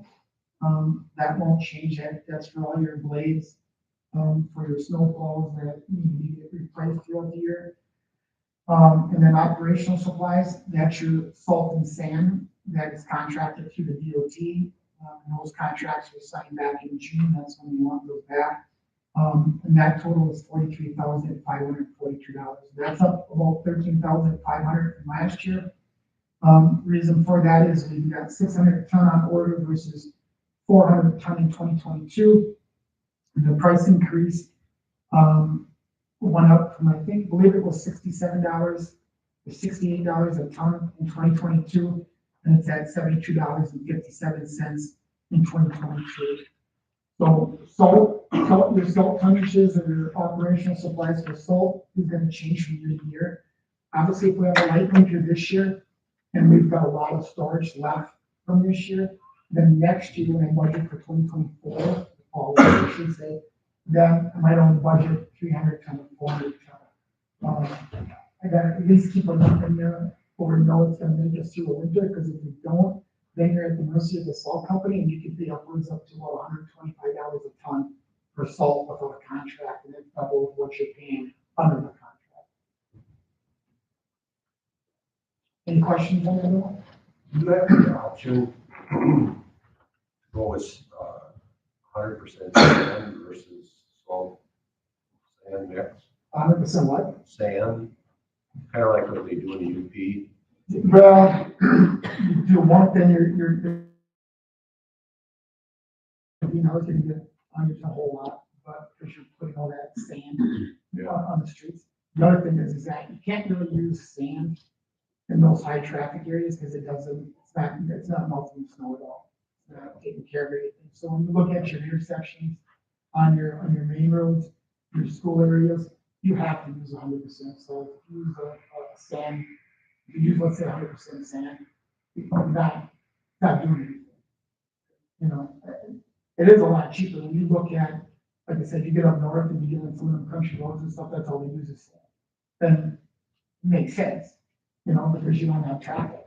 But in the city, you've got so much traffic, stopping and starting, you need to get those roads down to their blacktop so you don't create hazards for drivers. Okay.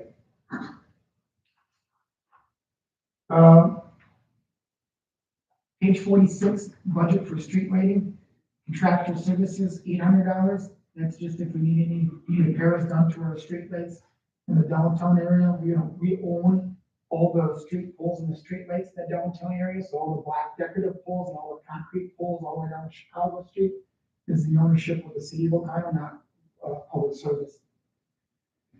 Equipment repair zero, utilities, $90,000. Okay, so $90,000 basically is what it costs you for public service to light the city up for a year. Are we gonna change lighting?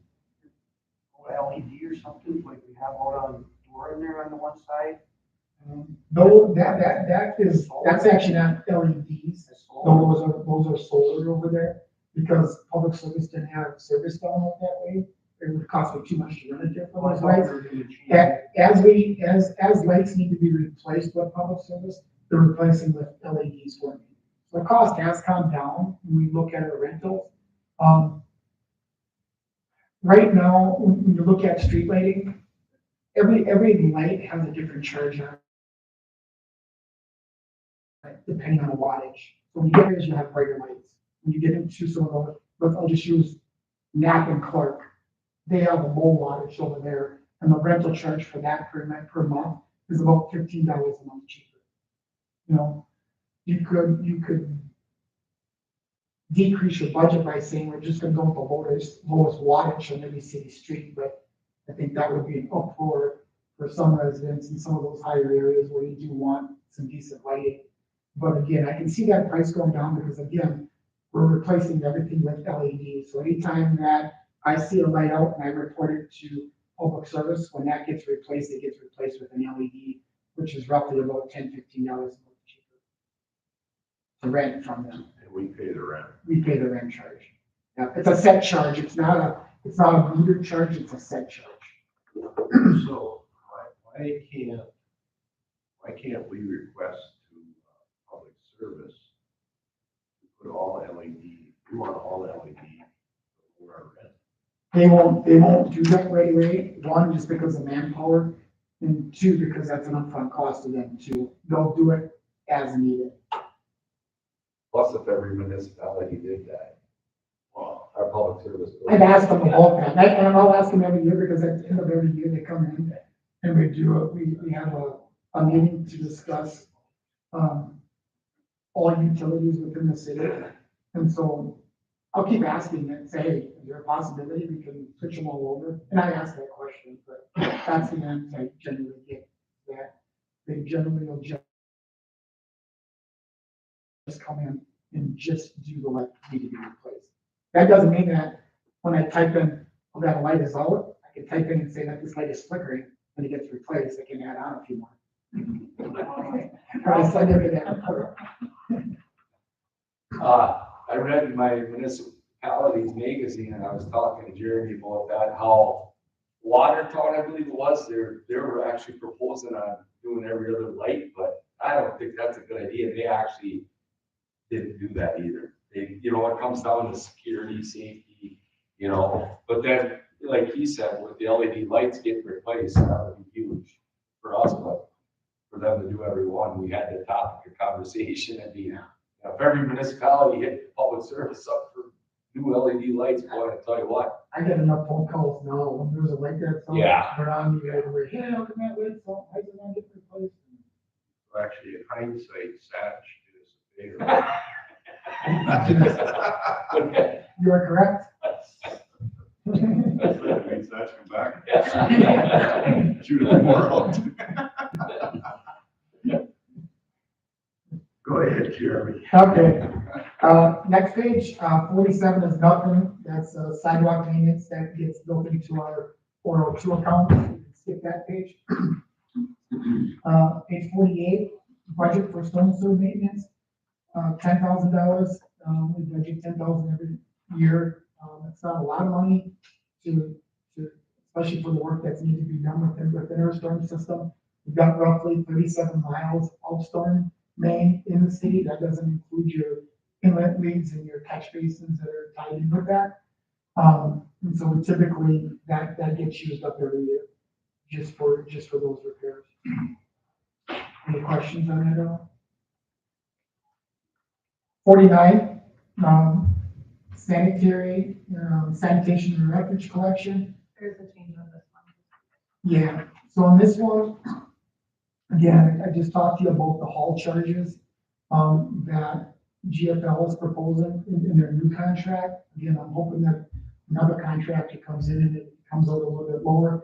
Again, your tonnage rate is going up from $54 a ton this year that we're paying Brown County to get rid of garbage to $57 a ton.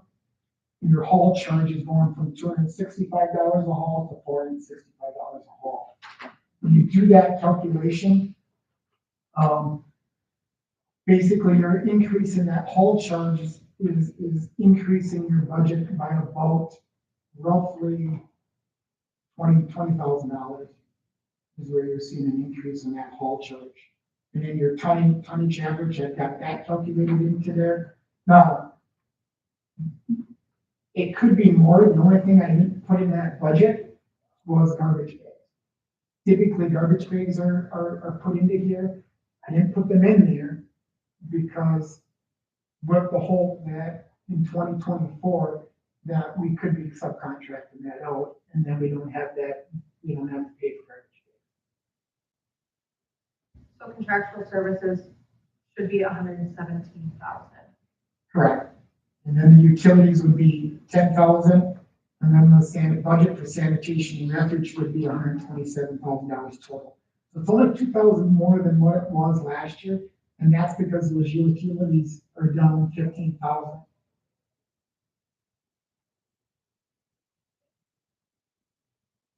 So the total is 127?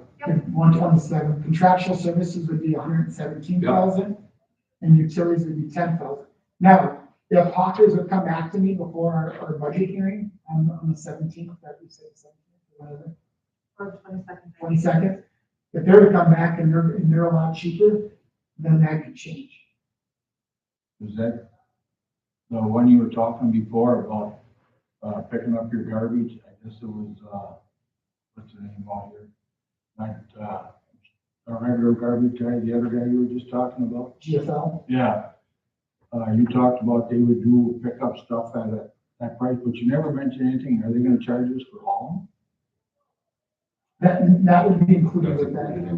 You would, as far as your garbage that they're picking up, that would be included in that contract. They would still have a contract for the recycling center if you were. No, I'm talking about,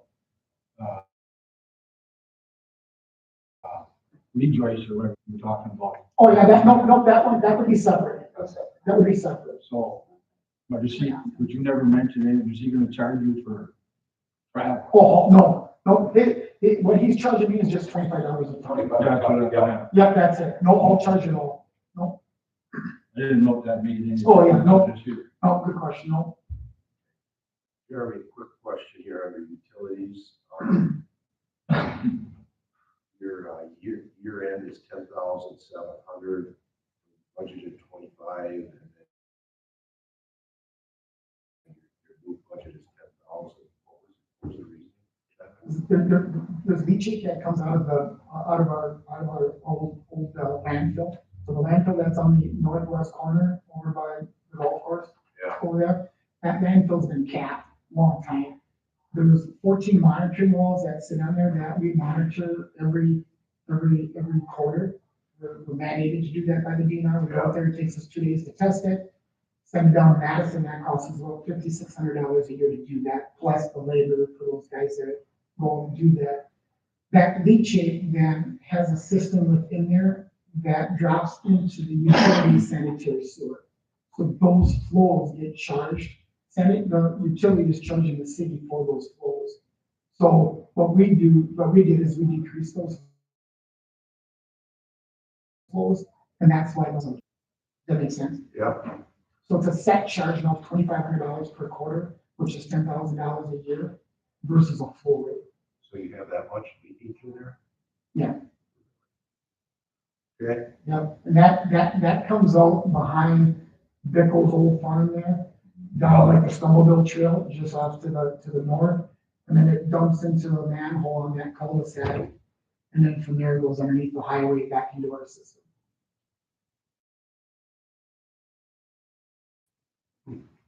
It's that contaminated, it has to go through a system. Yeah, had no choice. So like right now, like in the utilities, we take all the leachate from the Aqua landfill, all goes to our utility, and we get revenues from that. Sure. You know, we dump it out on in our industrial park in our manhole, so it dilutes a little bit before it hits our wastewater treatment plant, otherwise it affects our BODs and our phosphorus numbers too much. No different than like Blue Cheese, Bush knows because he's our utility commission. They bring all their lagoon water into our system. And we just even this year, we've almost gained about $50,000 in revenue in our utilities just by them hauling into our system. So they have holding tanks up in Morocco and then they just go pump them into the semis and I did see them over the pipe. Yeah, Yeah, actually, sorry. Richard Elder's FSO actually does all their pumping and then they bring it down to us.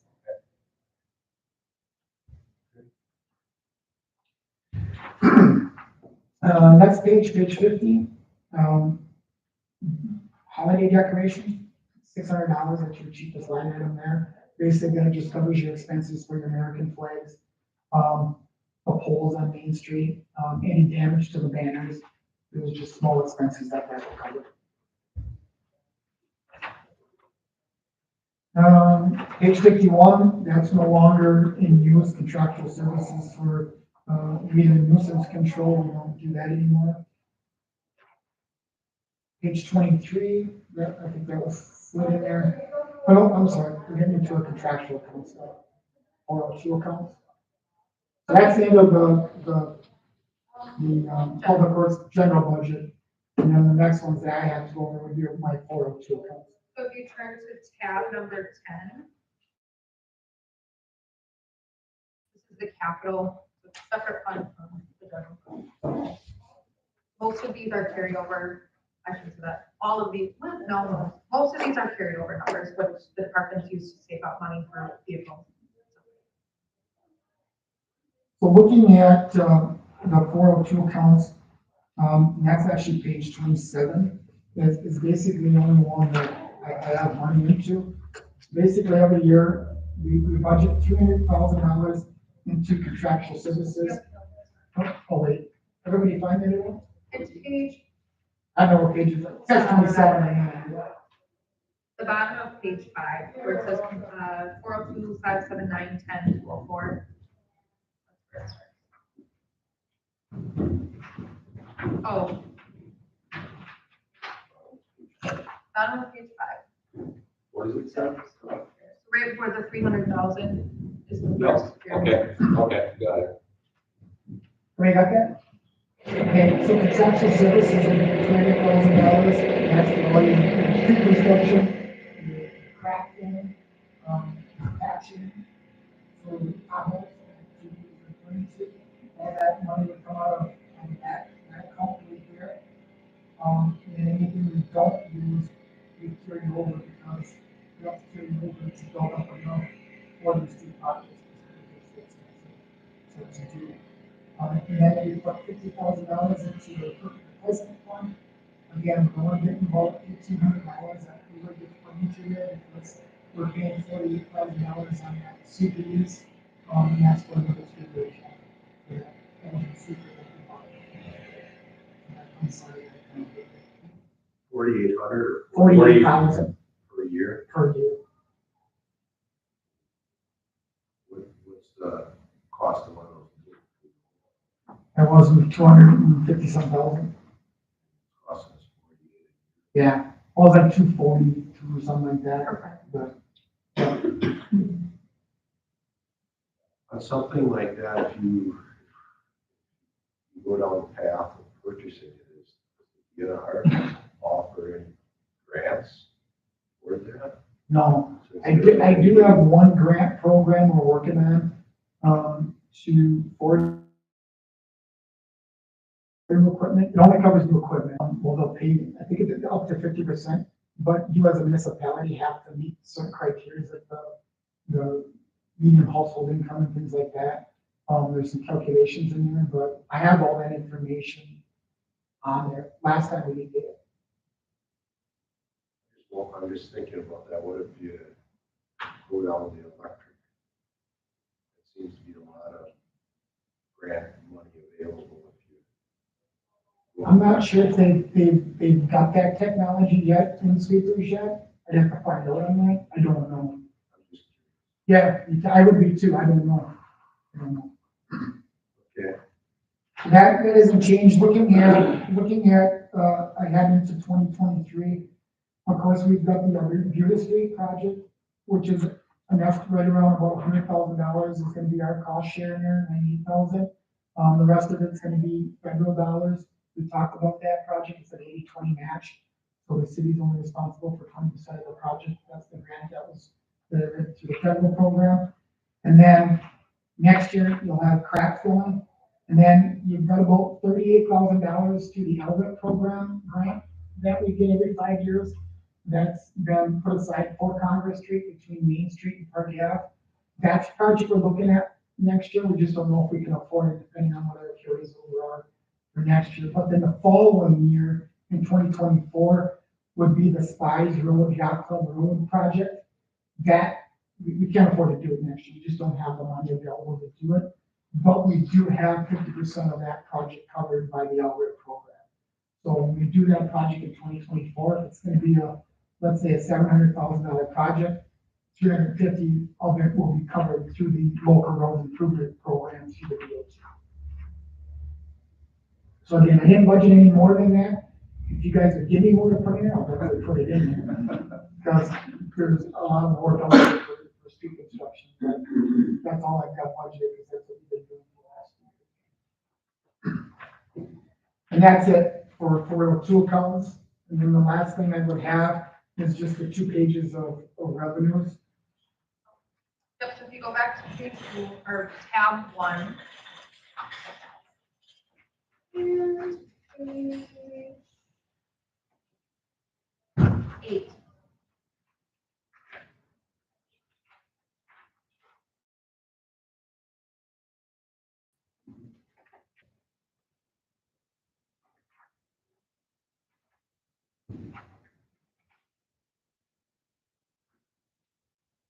All set? Okay, garbage pickup assessments, $2,300. Your general transportation aids, there's 2 different pages for this. Your general transportation aids can be used for street construction and basically anything public works related, wages, street lighting, and that's why you get those general transportation aids. That's $216,398. And realistically, $2,696 around there. Utility permits, $6,300. Those are the $286 permits that I charge Public Service, Spectrum, any utility company that's coming in doing underground work. So all the work that you're seeing right now with the fiber optics and stuff, they come in and they have to show me a set of plans and get that permit you need. And that helps cover some of our costs because every time they're in town working, we have to go, obviously, I have to inspect it, make sure, and then locating alone is just a pain in the rear end. They're putting new fiber optic through town now, and it's gonna last all winter. Locating in the winter is the hardest. Every time you get a snowfall, you gotta go out there for like one of these projects, it's 15 blocks. Means I gotta stick out 2 guys out there, and they gotta go out there and remark every paint mark and flag mark that's out there. So we're looking in 2023, I'm changing that a little bit. So basically, when they have a larger project like that, they're gonna get a permit charge for every block for the project to make sure that we're covering our costs related to locating. Street excavation permits, $130. Some are smaller permits, so if like Carly or Bamer's are doing a utility repair that is water or sewer related, something like that, and they have to dig up some sidewalk, they would come in and get that $15 permit. Garbage bag sales are going from $80,000 to $125,000. That should increase of about $45,000 because you're increasing your garbage bags. Refuge and garbage collection, $14,000. That typically is a little bit, but I don't like to overestimate that. Basically, large items that get run to the curb and on the recycling center, couches, construction items, things like that. Those are those charges. Operational street, $3,000. Sometimes you go in and you have to replace a sidewalk or a road opening that a contractor put out there, and then we charge them for it. So that's a little bit of revenue that's possibly coming in. And then your weed and nuisance control, $11,000. Obviously, anybody that's not cutting their grass, we will cut it, and that's typically about what we're bringing in revenue on those charges. Right now, it's $100. Grass, it's $100 minimum charge an hour. It's longer than an hour, it's $100 per hour. If we have to cut it a third time, it's $200 minimum charge. We have those charges obviously like that because we don't want to cut your grass. I know there's some cities that are charging up to $300.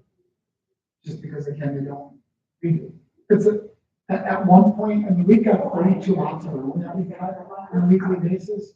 And at one time, a few years ago, we were cutting 25 private lots. That's where it comes in with, part-time help. You just can't afford to keep doing that. You're getting paid for it, but it's a lot of extra work that you don't need. And then of course, then you have your other general transportation you get of 2016. That, mowing the lawn type thing, Butch said, you get paid for it, that goes under tax base, right? Goes into tax. Goes in special assessment on your taxes. For lawn, For if lawn, they go grass on hunting. someone's lawn, Oh, we bill it out. We bill it out, but but if if they they don't don't pay. pay They it, don't pay to go. then it goes under taxes. So either way, eventually we're getting paid. You know, well, if we're delinquent on their taxes and they just, then that's the next thing that happens. That 216,000 he was explaining, half of it goes to the general fund for these expenses to help cover the public works expenses. Half goes to the 402 capital expense account. That's the 263.98. Yeah, so half is So here. half does go to the general account? Half this 216,398 is Okay. half of it, that goes to the general fund, half goes to the capital fund, the 402 numbers.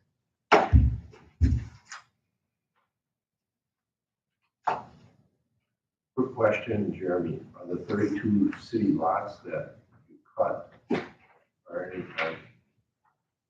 of those sellable? Yeah, there's a lot of McDonald Street. I have to see that sign still up there. There's a vacant lot on McDonald Street. As soon as you come around the corner, Chucky's used to live on the corner there. Yeah. The lot directly behind them used to have a house on there. It got raised. And I don't know how we got ownership of it, but we did. I remember that, but I'd have to look at the rest of the lots to see which ones would be sellable or not.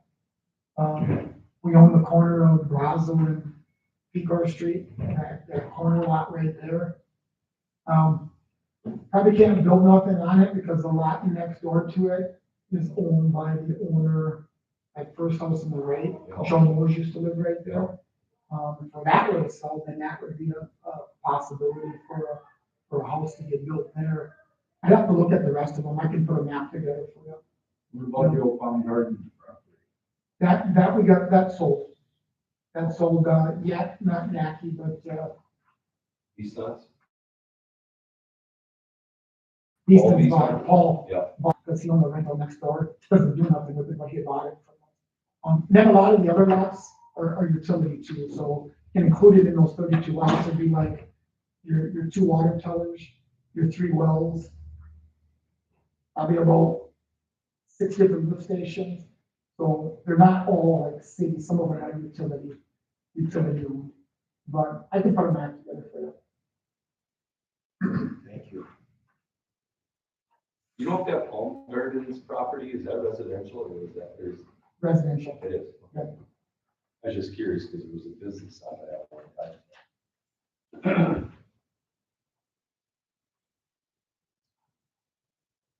Anything else? Any questions? Okay, And then the last thing I just have is if anybody's interested in our utility budget goes just through our utility commission. I put those numbers together. I do have a copy of it. I'll send it over to everybody if you have any questions on it. Butch obviously sits on the utility board. If you want, I'll just kind of give you just a quick overview of it. Basically in our when you put revenues together in your utility, you're projecting water and sewer usage, which is basically water usage, because water usage offsets sewer usage. When you look at revenues in your water utility, you're looking at about $1,063,650 a year just in water revenue. Out of that for expenses is $988,701. And then about $52,000 of that goes into an equipment repair fund. And what that equipment repair fund does is does upgrades into for your towers, for your wells, things like that. Your sewer revenues are $1,222,550, with its expenses being $1,012,864. And then your equipment repair fund per year is $197,000, because obviously there's a lot more expense in your wastewater treatment than there is in your water. But again, anybody wants to look at that more in depth, they're more than welcome to get a hold of me. If you ever want to take tours of the utility side of things when it comes to how we operate and the amount of equipment we have out there, it's a lot. The mayor's been through it, but you're more than happy just to give me a call and I can take you through it. Really so much work. What's the toilet? I'm gonna ask you a question. I see a lot of federal dollars being put toward,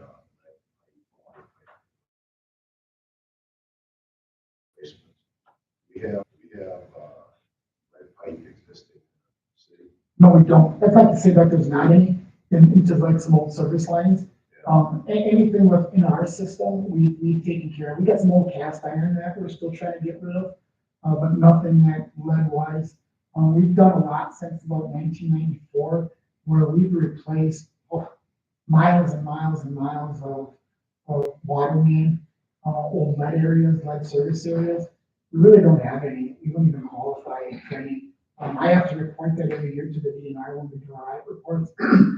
But we do find some from time to time. We'll probably find more this year when we're doing our meter change out. We're mandated under the DNR to do a full cross connection report for them.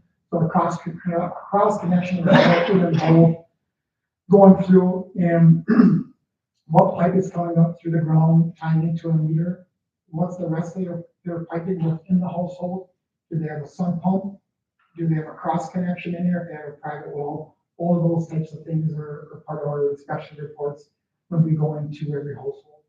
And so at that time, we may find some. If we do find lead, then what we do is we report it to the homeowner, letting them know that either service coming into their home that they have to take care of, or they got lead after the meter, and it's probably something they need to take care of. And then there's some individual funding they can look into for that. Hats off to you for being proactive.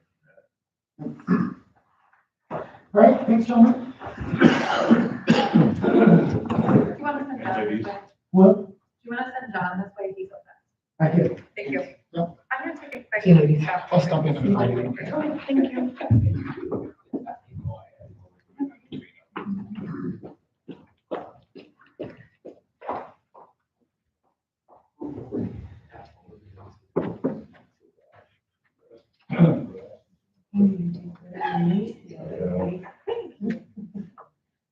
Yeah, we were all caught up. Question. Yeah, a lot of room. How's it going? Are you liking it? Yeah. Nice change for you? Yeah. Yes. You feel like you're doing so much more. Yeah.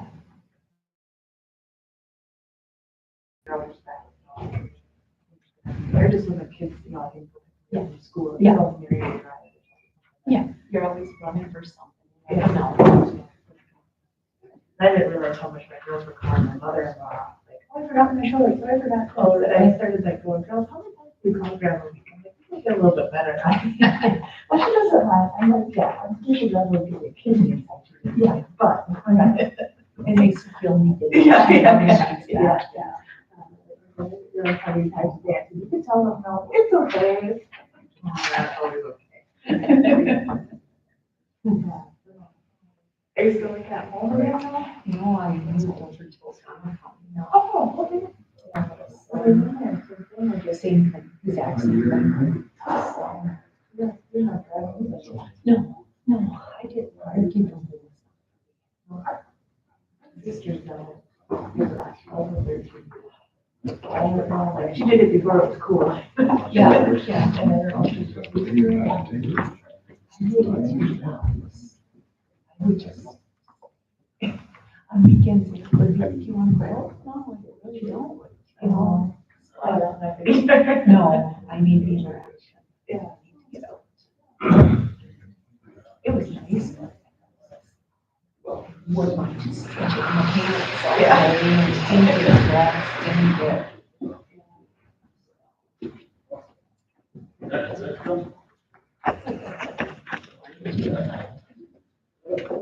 Right on. Well, I do that. See,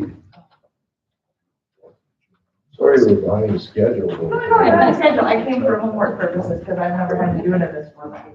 Oh. So I didn't know what to expect, so I wanted to watch you guys just to. Like, see what I was doing. My other child is, you know, just a single.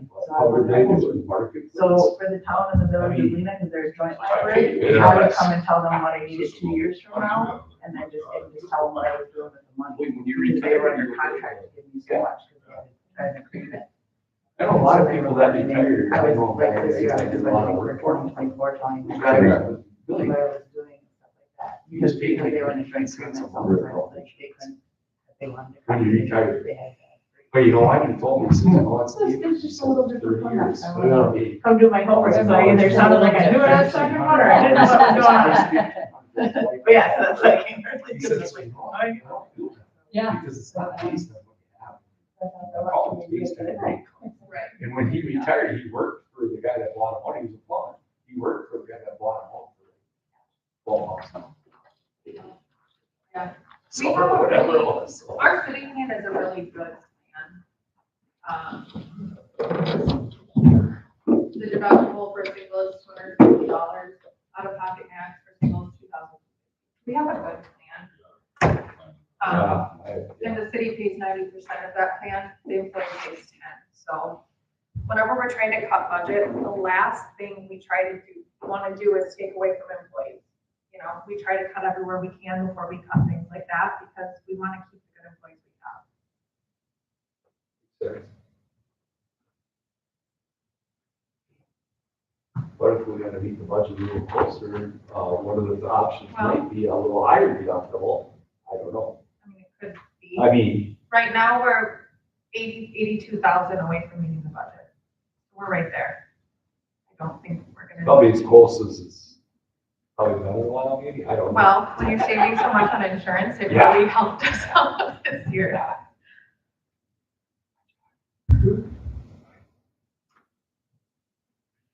was waiting for the one more return.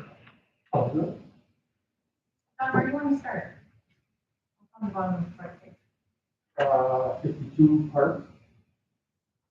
Okay, so in the general fund in tab 1, page 55. 92, we park expenses.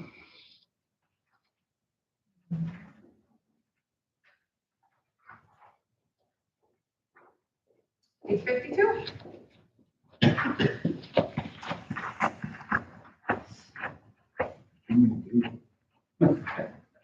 Last year I included the utility budget in it. I'm like, nope, that's too many pages that don't matter. Just cut that out. You need to have one page 52.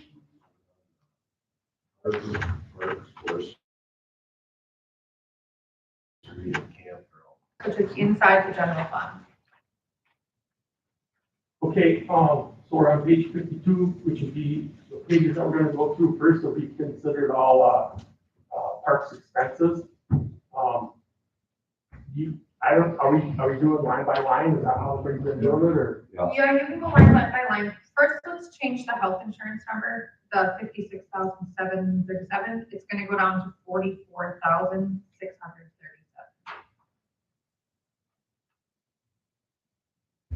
44,637? Yep. I guess if you want, I can explain first. This year, we decided that we were gonna split John's cost, like Jeremy splits his salary cost through utility, the street department, and that's it. So this year we split John's to kind of take some of the pressure off the general fund budget and put it where it should more accurately be. If you look at his wage sheet, 87% of his wage is going to the general fund parks budget, 5% is going to the harbor, 8% is going to the campground. And the reason that we never did that before is until we had the campground in the harbor making money, we didn't want to distribute that. It would have been taken away from the general fund either way. Any of those percentages again? 87% for the parks, 5% for the harbor, 8% for the campground. Then we talked about too that we could, if those revenues go up each year, we can relook at that percentage, take more out of campground or more out of harbor, take off of the park for the future. Off the general fund. Those were just numbers that would not put too much strain on any of the accounts, and it seems like a fair number to us.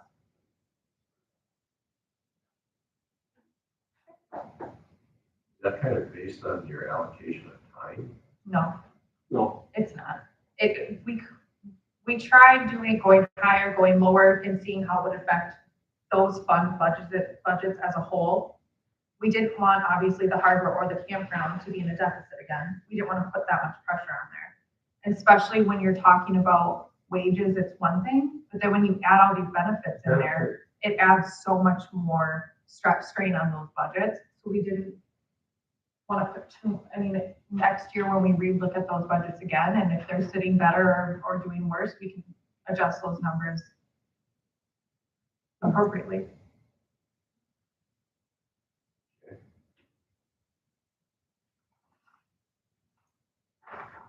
then obviously with the budget situation you're gonna see that a lot of the numbers I'm keeping the same as last year. The only thing that will change obviously would be the salaries, because we did that split of the 87, 85. And then, also with, utilities, that changed because of WPS going up. So those numbers are changed, but we can go through those line by line then. We'll start with the overtime. I know if you look to your left, there's $6,622.92, which means I'm over budget on my overtime. But you got our Parks 3 position was open from March until just filled in September. So that money is in our salary account. And then also, a guy was off from mid-January until April. So that money from his position is still in that salary account.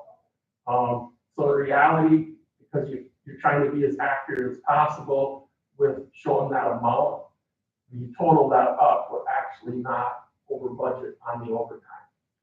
So the 3,000 additions, that number, you should be able to hold that number for the year.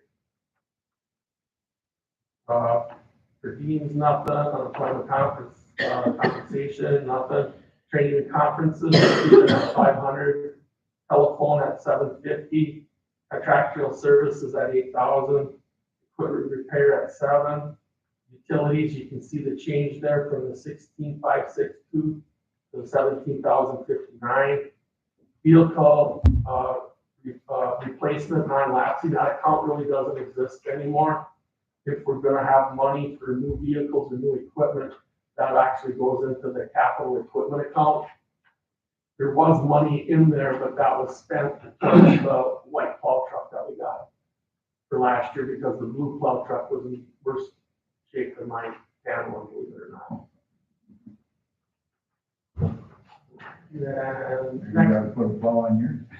Hey, we were talking to Butch earlier. The engine don't burn a drop of oil, it's just body going to hell.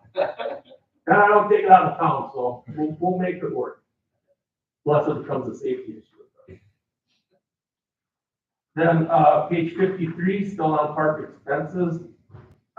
Gas, diesel, I stuck with the 7, but you know that we couldn't lock, I think Jeremy must have put over that already, couldn't lock a price in. Very rarely do we go over our budget for the year.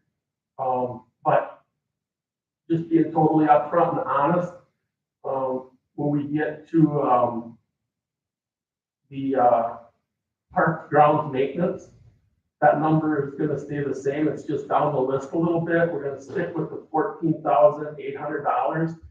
But we're just gonna be upfront and honest, there's a $2,500 cushion in there for emergencies, because I can't control if something goes wrong or how much it's gonna. So we've always had that 2,500 built in there for emergencies. Then obviously, if I don't spend that amount, that's a carryover account. So the balance of that would go in the general fund. So if I don't need that 2,500, then that just goes into the general fund when we start our new budget year or the end this year. But just so you know, if I need that money for an emergency, I can use that on the gas. And then once the election's done, then we should have a better idea on that. And hopefully Jeremy can lock that price in for the year. I have a question. So last year, John, or this year, you budgeted 14.8, you actually used up 61.13. So is that correct? Am I looking at this right? So the 2022 budget was 14.8, but actually you only used $6,113. So that if there's money left over, that would flow into the. Yes, Okay, anything, yep, Okay. because there's only certain accounts that are designated carryover. Yes. The majority of them are just what, if you don't use it all, Okay. that amount for all departments goes right into the general. Gotcha. Thank you. Hold on, John, I got a question on Bird City. Yep, Are you looking at 21, you're 200, just north of $200, then you're minus an actual 190, but then you budgeted 22, 1,400, and you have 0 for 23. I guess, first of all, well, yeah, that's a carryover account. That's not city money. That money is all what Cordelia has either had donated to Bird City from other people, or also when she ran her events, she hasn't had one in 2 years, but when she had that big event, I don't know what it was called now, but at Aquaculture to raise money, she had all those different booths and stuff out there from from Green Bay. It was kind of a nature type thing. So then maybe that's what she called it, yeah. Not fest, festival. That's the vote. So that money, that's all money, but she doesn't want to have her own account handle it personally. So then we made up the Bird City account. And then, like I said, that money is not city money, that would be all money that she's accumulated through the years for different projects or different donations. So the reason why it's negative is because there's more donations in there than there is expenses. So then at the end of the year, whatever the balance is, that's gets carried over, and that will be what the 2023 proposed budget is. Well, the 2023 actual budget will be whatever's left over there from the donations. The balance. So it's not new city money, it's someone else's money. Being just carried over each year, so. And What's that money used for, John? I mean, just. but she,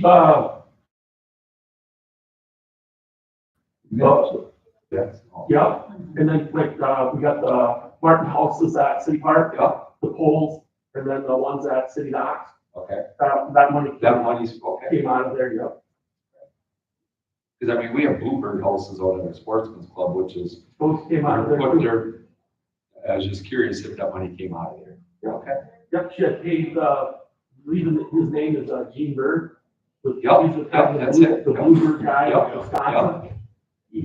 He made them, and then she gave me the bill, and then I just paid him back. Oh, so that's all Philly. Okay. Awesome.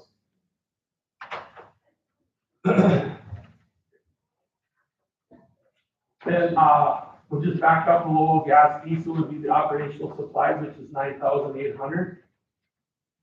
Property and liability, 9,000. And then the grounds maintenance, 14,800 will be, 14,800 to get for this year. And that's ground maintenance for all parks, outside of the campground in the harbor.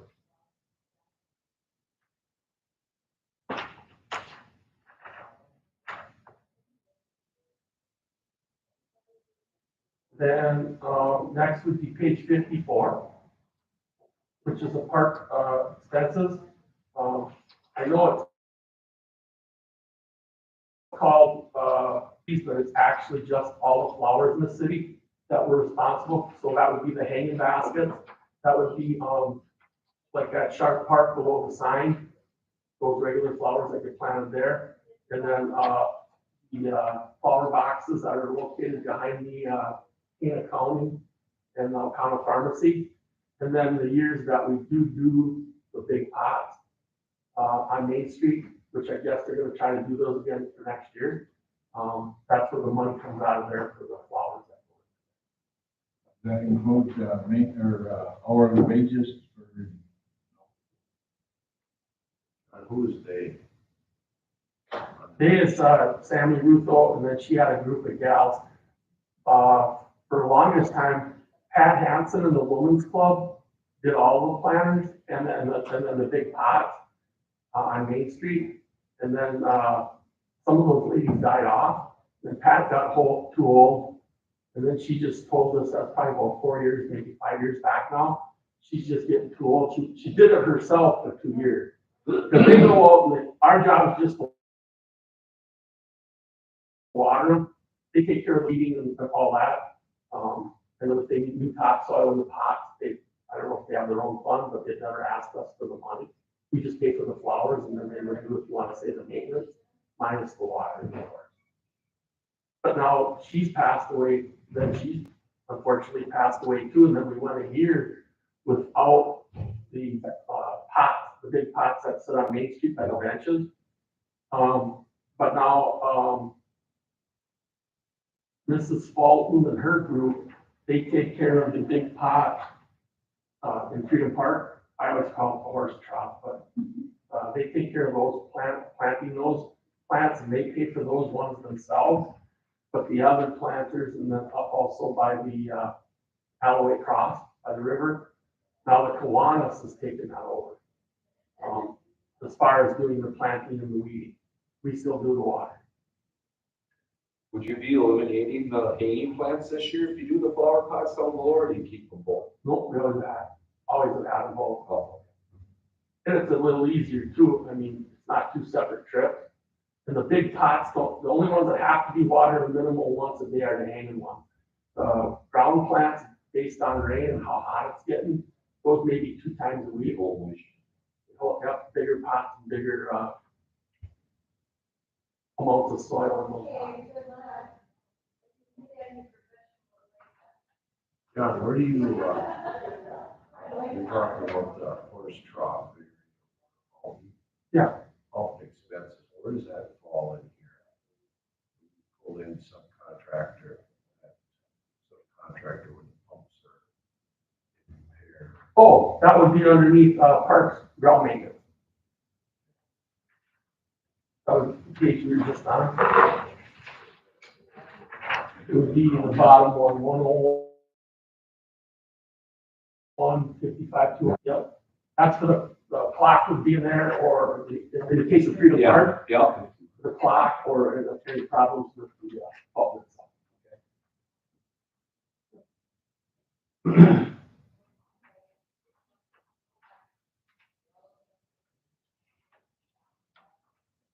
Then the next sheet would be page 55. That's parks expenses for, recreation. The printing and reproduction will be $1,500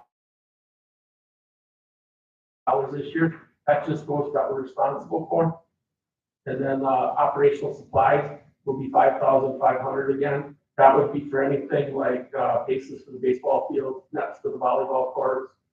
Now that we got the pickleball stuff going on at Sharp Park, with the paddles or the nets for the net standards, go ahead, that money comes out of there.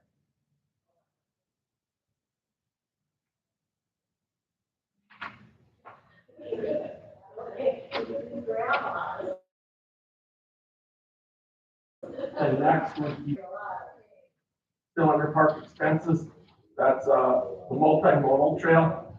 The utilities are only for the lights and the two lighted tunnels going on Ben Hecky. Going on Ben Hecky Ave, off Ben Hecky Ave. And then, the one on Mott Street that goes to Copper Culture or to the main walking bridge or walking trail to Mott Street or the bridge to McDonald Street. That utilities monies comes out of there to pay for the lighting. And then the operational supplies, what that is, I always put $2,000 in there for track filling. Obviously in the spring, summer, and then early fall, we try to at least get out there to broom those things off if they got stones or leaves or whatever on them. But then the actual maintenance, so that would be Pequot Street, Mott Street now, McDonald Street, and then over to Copper Culture, all those are blacktop trails. And then, of course, the one that comes from Mott Street through Bond Park that brings you into the main 6-foot sidewalk on Brazo Ave, that's a lot of money. And then what we do is we budget that each year, and we do a different section, because that money would not cover all those spots. So what we do is we try to pick a spot that's in the worst shape. And then if we look like we don't need it, like a year of it, then obviously I would have a 0 in there, I wouldn't ask for that. Question on that.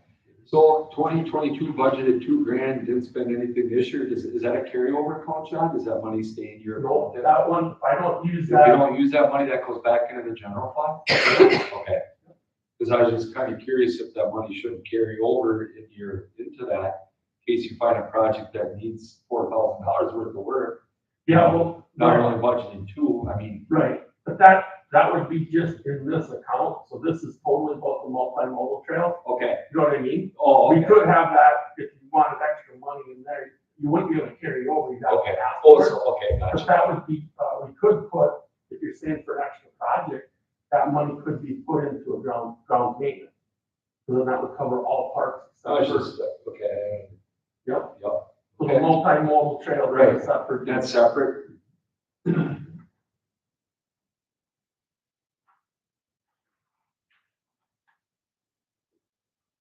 Then next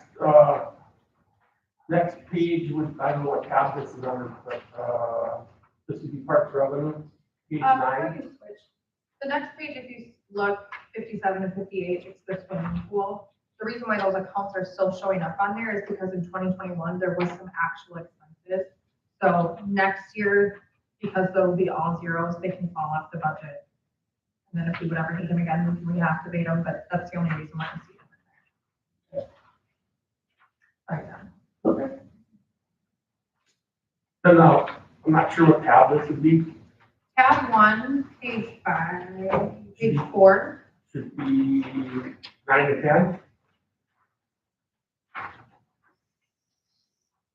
Oh. That, Yep, is it still tab 1 though? Yeah, Yeah, page- tab. Yeah, yeah. you guys got the book, once they're approved, then we get the book.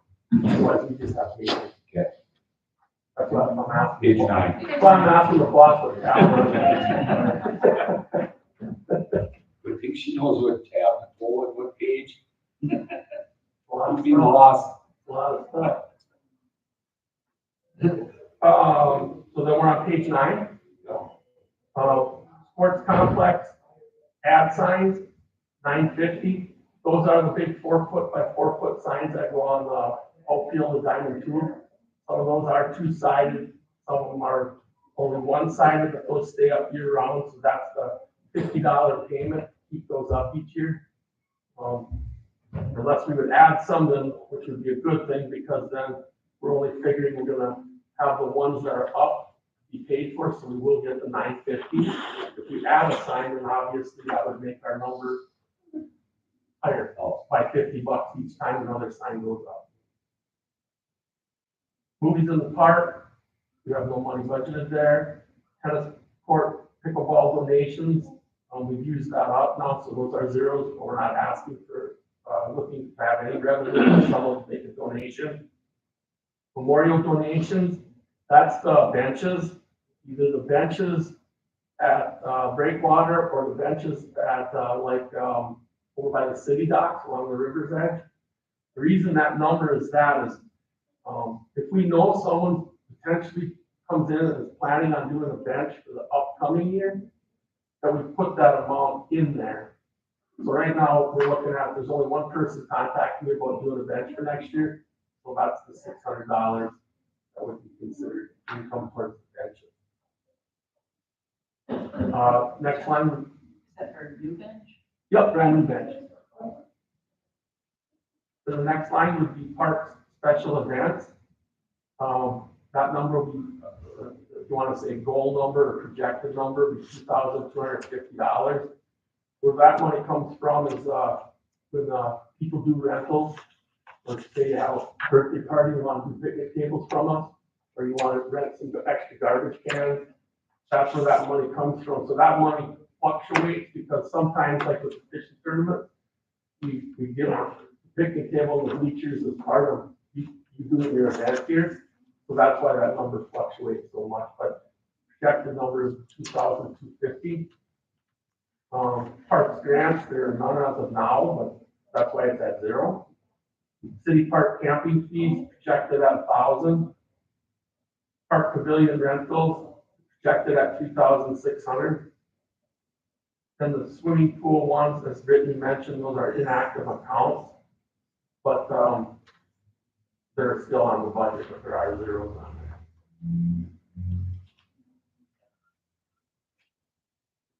And then page 10 would just be skate park donations. As of now, there is none, but that doesn't mean there can't be any. That would be page 10.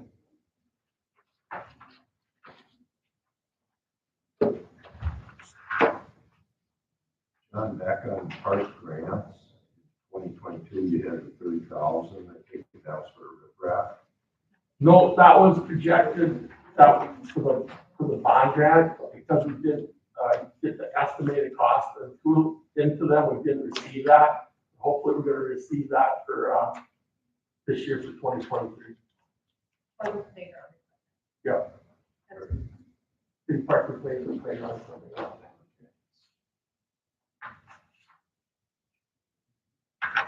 I take it the riprap, and that's the budget for that. Well, that would be under the campground, because we're on parks right now, so that would be, when we get to that one, you'll see on, campground, there is slacks available on the top. If we receive a state grant or a regular grant, other grants, I should say, not regular grants. Thank you. Yep. And just one more parks, or general parks, I should say, or would be, the, capital equipment account. I got page 24, but I'm not sure what tab that is. Tab 10.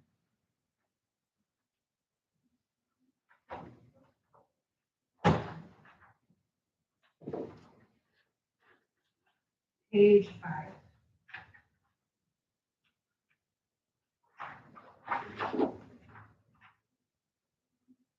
Or are the pages different than mine? Just for me, I got 24. Yep, they are. They're different, Yeah. right?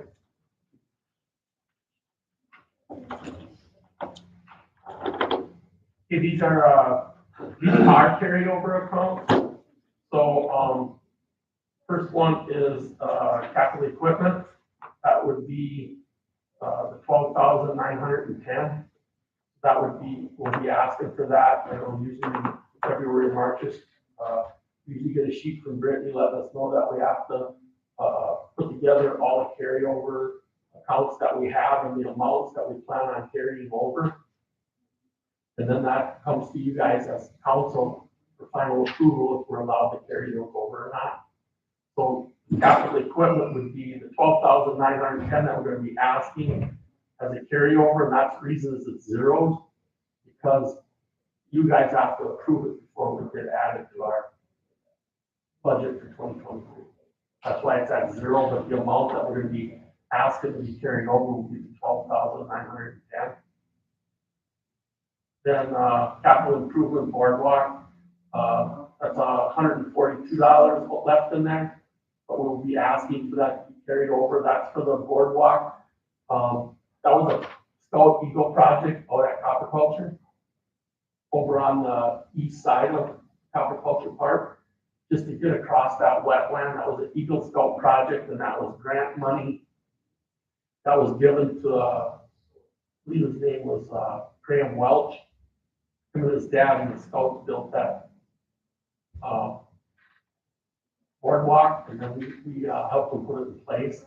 So then all we doing is we're just working that amount down till it's gone. So like when there's a track board from the winter or whatever, we need something for that, we use that money to replace anything on that boardwalk. City park, capital equipment, improvement or equipment, that will be 5,000, we'll be asking for that to be carried over. Some of that is budgeted money, that we budgeted through the city, through the parks department and along with council. Some of that is the raised money, from the, family fun day that the park board members and some other people put on this year. And then there's capital improvement skate park, but there is no money on that, so that's it.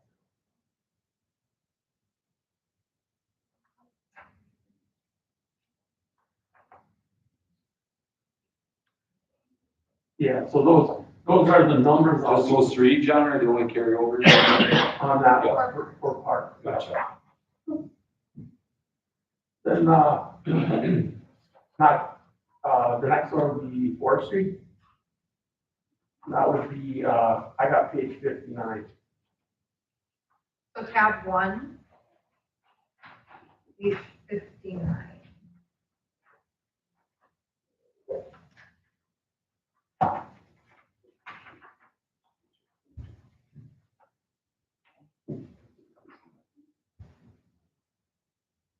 The forestry, then, there's just, two accounts. And then,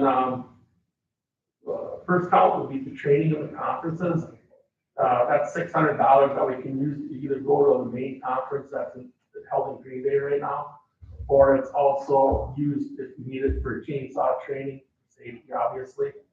And then, by doing the workshops or the main conference, that helps us get points to renewing each year for our Bird City status. So that would be $600. Then if you slide down,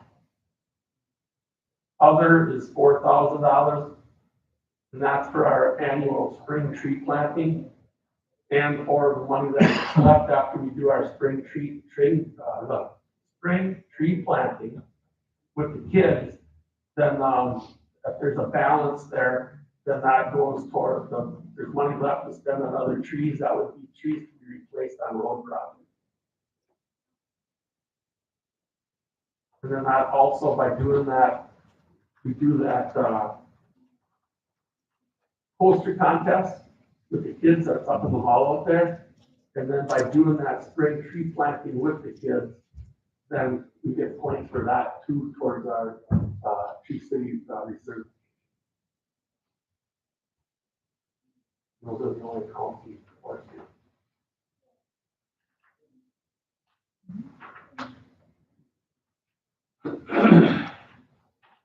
Well, that's everything in the general fund. I have one question on forestry. Sure. Sharp Park, if we had to, say, clean that up out there, would that come underneath here then, John? Would we have to create a line item for that? Well, I mean, or would we get paid for that? well, the way we talked to a gentleman from Frank Logging, Yeah, he's gonna make it work out to be that for the wood taken will cover cost. okay. So that's why we didn't. That's why it's not on there? That's why we didn't ask for a Gotcha. money amount. Okay. Because what we explained to him is Todd Hurley and I met with him. His name is Andy. Okay. When we walked through there, we explained that we want to keep it as woody as possible. Yep. And we want to be able to still have those trails in there. But obviously with the storm damage from the last 2 years, we got some uprooted obviously, and then some that just are either have widowmakers hanging on the top. We could get those trees cleaned up without taking away other potential trees that there's nothing wrong with. Okay. And then he said that when he did his estimate on that, he would, make it work so that it worked out for the wood taken, would cover the cost. Nice, awesome. Thank you. Yeah.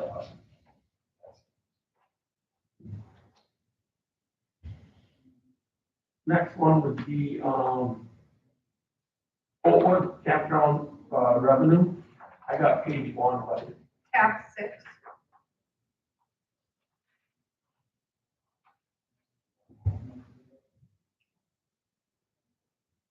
okay, now, what we did is, before we came with, what percent we were gonna raise the revenues, Brittany and I worked on this sheet. How much did that? No, I Or don't, just committee? I think just committee. Okay.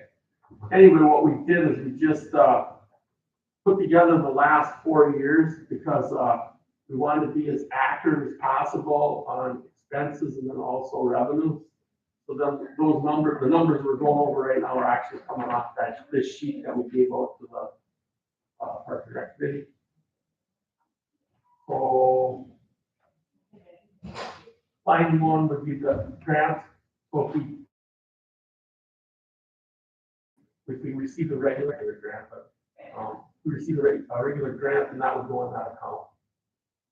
Then if we get a state grant, that would go in that account, because right now those are at 0. We're looking into, county grant and, CNN grant for possible paying for the upgrade of the riprap on the south end of the campground. So it'd be roughly from the, south bathhouse, the trailer, down to the boat ramp that goes between the ball field and. The reason why we didn't put that in there, because as you can see, when we scheduled to have that $30,000, if it's not a sure thing, it really throws off your numbers, I just so. wanted just to know what's out there. Yeah. Also excited to hear about. So these are, revenue numbers that we're going through on these pages, or if you want to say goal numbers that we're shooting for. So our plan here is you obviously want to make that number. If you go over it, that's just awesome then. Okay, just make it simple. Because you want to meet the budget number, so you stay on track. But, you don't want to make that number too high, and then if you don't make it, it either comes out of your revenue account if your department has one, or comes out of the general fund. So, t-shirt sales, we're looking at 300.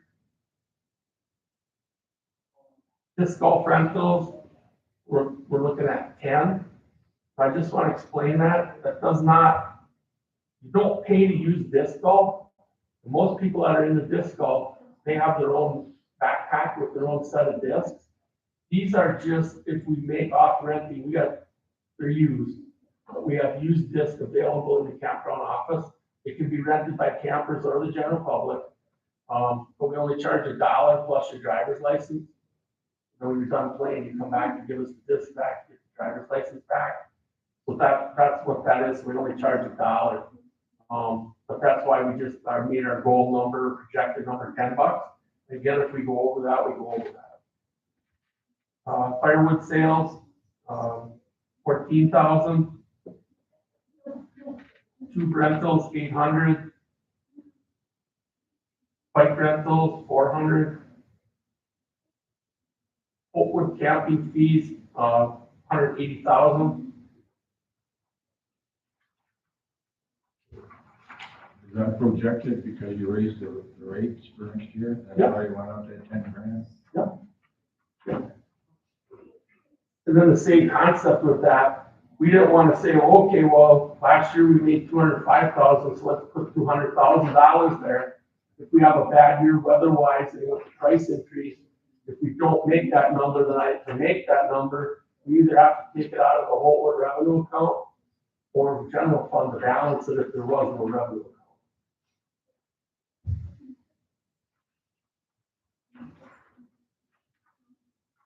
Next page should be page 2 for me. Is that the same? Yep. Campground miscellaneous, 7,000. Campground advertising, 500. Campground canoe rental, 1,200.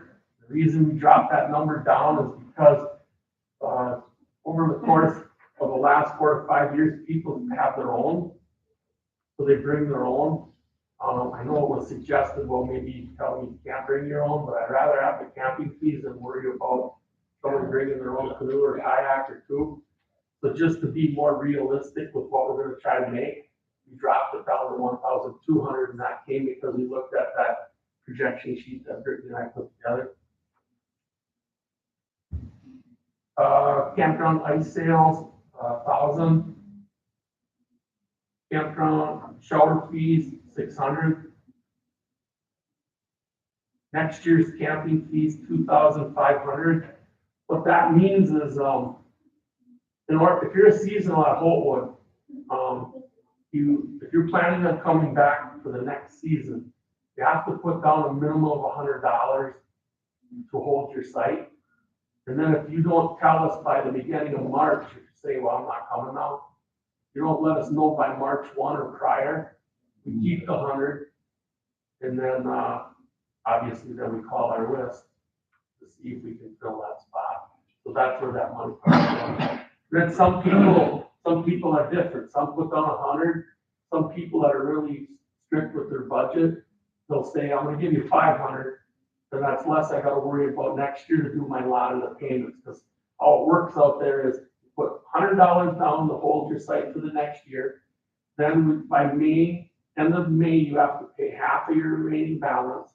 And then by the end of July, you pay your remaining balance, unless you come to the office and set up a payment plan. But we like everyone paid up for the present season by the end of August, because then in September, we send out a thank you letter for camping with us. And a reminder, if you're gonna stay, get your $100 in. So by the end of September, we have time to start calling people right away to get those sites filled, because what happened is, if we wait too long and you call those people after the first of the year or into February, they've already committed to another place, even if they are on a list to come by us. So that's why we do it that way now. That's where that comes from. The next year's camping fees. Laundromat, 300. And that should put us to page 3. Campground mini golf, the reason we dropped it from 500 down to the 300 is since the rooms come, which is a high-tech operation compared to our little cute 9-hole dollar brown Dolphin, but it's something. If you want to go over there, or sometimes what we found out now, especially since the rooms came, it didn't really affect us the first year, but then the second year, we never made the 500, so we dropped it down to 300. But what we're finding out is, especially during the Little League and softball tournament, kids looking for stuff to do in between games will stay by us. So they're not going all the way around, and you gotta round them all and get back out to the complex. Or when grandparents bring their grandkids, because obviously it's a little slower pace by us. So you can go out and take a younger kid and knock the ball around a little bit. That's the reason for dropping that number down. And then next should be Holtwood Pump Station.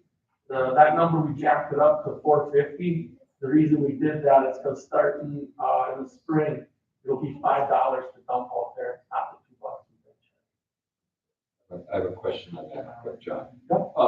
That dump station, is that the one over by the old swimming pool? Yep. So they go there, is there like a ticket they fill out and they put the money? Envelope, yeah. There is? Envelope too, yeah. There's a little, people actually go there and use that. You know, like people that have like, I had a camper, like go there, sure, I filled the envelope out, when I had a camper, but I'm just thinking people that don't use Holtwood that have campers and they're up north camping, they come back and, you know, they're at a camper up there where there's no It's dumpster. never really, No. never really been too So much. you haven't had a problem? Just to be honest with you, I was just a lot of curious. people don't even know it's there. Unless you camp with us, Okay. to see what happens is in the E section, right by the Yeah, they office, have their, those first 4 sites are the only ones that have sanitary, okay. because it's actually E1 through E15. There's 15 sites there. Only E1, 2, 3, and 4 have sewer because of the pitch needed, proper pitch needed to drain. So when those people that stay in sites 5 through 15, they're told when they check in that you get a free dump on the way out, Oh, okay. but we don't reduce their regular fee. You know what I'm saying? Right. It's, they're charged like you have sanitary because you can use it on the way out. Yep.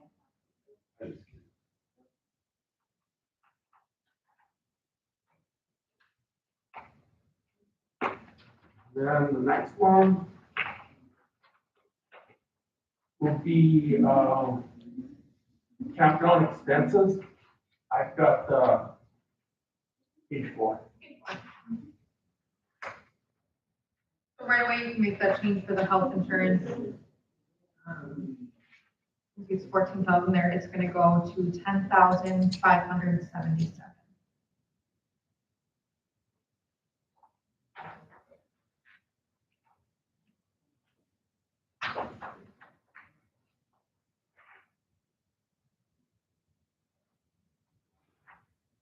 Given the full-time salaries, that would include me, and then our Parks 3 position, although we haven't billed again, that Parks 3 position is a 50-50 deal. 50% of those wages and benefits come out of campground, and 50% comes out of parks. The reason being, he's a parks guy, he's with us, but if there's help needed down at the campground, then he'll be the first guy that would be sent down there.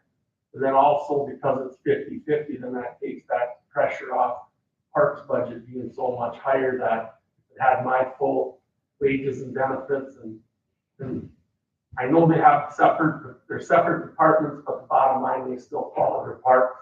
So it's my responsibility and the guys that I have in the parks to help me at those spots that are needed. But that's why that's like that, and then obviously it's higher now because my 8% is in there.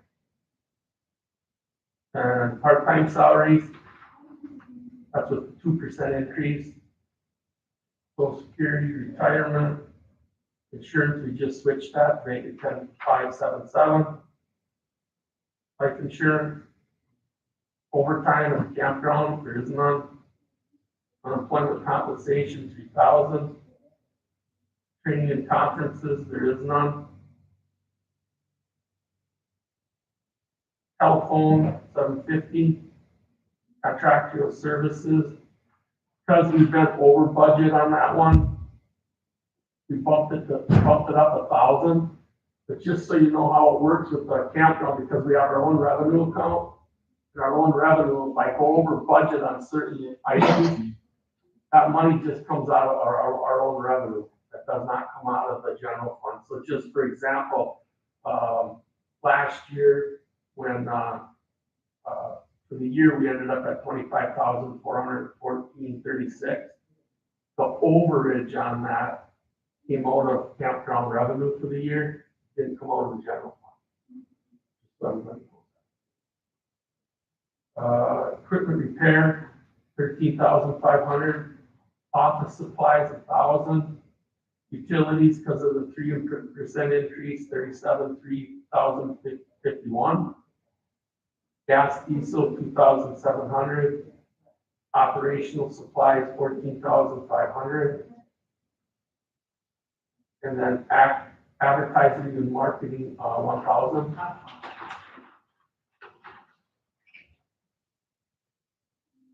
So we should be on page 5. Top one, property liability insurance, 7,000. Purchase of firewood. There's nothing in capital equipment now. We don't budget. We used to, the first few years, because we didn't have any money in the revenue account, we weren't showing a profit. We always did budget money there for capital equipment, but now that we have our own revenue account, any capital projects or equipment replacement would come out of our revenue, our own revenue account.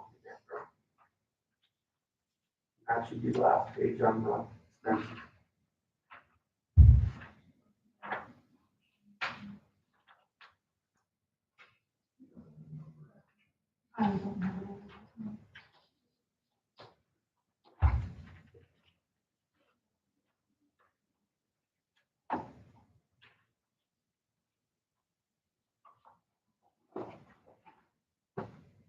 So that last number is gonna change then too, right? 207? Yeah, it's gonna go.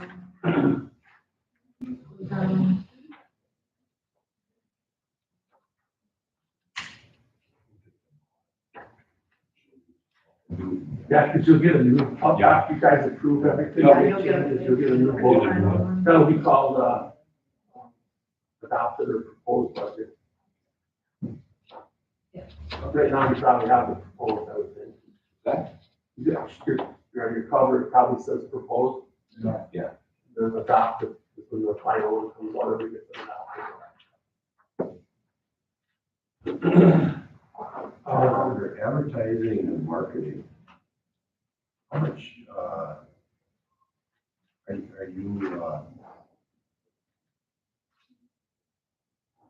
you crossing ties here with the tourism committee? You know, across the lines, or how would you handle and how do you know they're not handling? Usually if they're gonna do something new, they'll usually ask, somebody will contact me or talk to me about it. That's how it's done in the past. So like right now, that's basically, for our advertising, the biggest expense there is that we're ordering phone books. Because of the phone books, that's the largest expense of that $1,000, but we never usually go over budget on that. Because our campground brochures comes out of, our campground brochures comes out of operational supplies when we buy those. So the phone, I mean, the actual phone books that every year, Yep, and we're on the internet too. anybody utilize a phone book anymore? You're talking hard I do. copy. Mostly, Yeah, I bet some people yeah, do. mostly, a lot of traveling people do. Hard copy. Yep. Yep, and then it also covers our, that we're on the internet in the campground. Through the phone companies, through the phone book companies, the bigger one is the Yellow Pages. So we're in a hard copy of that and we're on their, I don't know if you want to say internet or the phone availability or computer availability. $1,000 is very low to budget for advertising and marketing, but the campground's main marketing is word of mouth, and it's very effective. I was just gonna say, you don't really have to do a whole lot more when you're full all the time. Take them good care of them, keep them happy, and Yeah. they tell them, Yeah. I'm serious. Yeah. That's, you can look all the way back to 2011 when I started here, and that's the same number in that budget amount. The advertising that's, I think it's on a billboard by your bathrooms out there. And the chamber have something to do with that? Where they put them signs on from the chamber? No, that's ours. That would be, Revenues? that's our, revenue. The individual signs like for Yeah. businesses? Yeah, they're 2 foot by 2 foot, and then that's $25 to stay up for a year. Well, the reason I asked is, I'm gonna say Ronnie Hayes, he was head of the chamber. And he went, I'm gonna use the flower shop. They were supposed to put a sign there and one out at the campground, but they never did put one. Oh, by you. Well, there's right by the registration station. Yes, there's a registration station, and then next to that, that's the one that either came through tourism or chamber tourism. That has, this general business advertising too. So we don't get the revenue off that, though. That would be done through tourism or chamber. One of those was done by Chambers, because Ron, they paid us to put that up. That's the one, Chamber paid us to put one. that up. would be the one on the, yep. Did you build the road? Yeah, we built the rope over it. That's the one in the E section. Okay. That one is, just historical or things to visit in the county. That's what that one's for. Yep, the one on the, the one next to the registration station, that whole one. It's the same, the people that are on them are the same ones that are on that one at the harbor that's on the side of the building. And that was either a chamber and or a tourism company. Okay.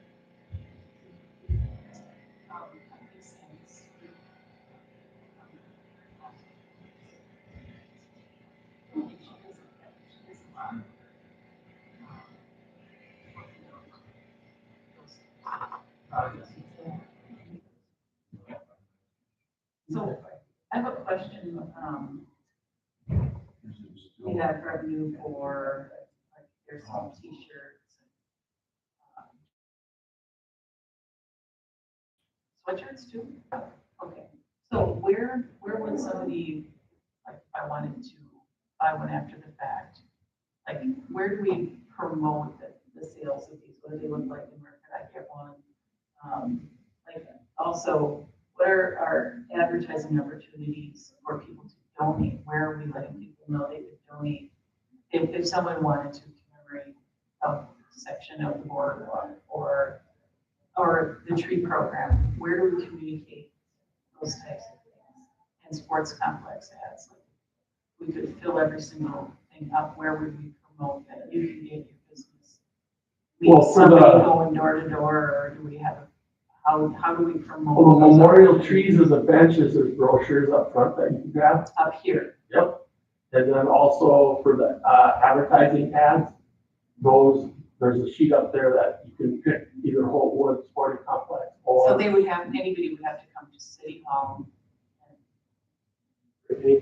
Gee, that's a great question. When me and John were going over this budget, and he was explaining the memorial tree program, that big tree out front there, I had no idea what that was. And when he was explaining to me, I was like, wow, that's really cool. We should advertise that on the city's Facebook and website. So we will. Cool, okay, yeah, I just, because there's all sorts of things that it feels like people would love to, you know, do a veteran commemoration of someone, or, you know, the skate parks, you know, somebody wanted to, just Sharp Park in general, I mean, if people wanted to donate.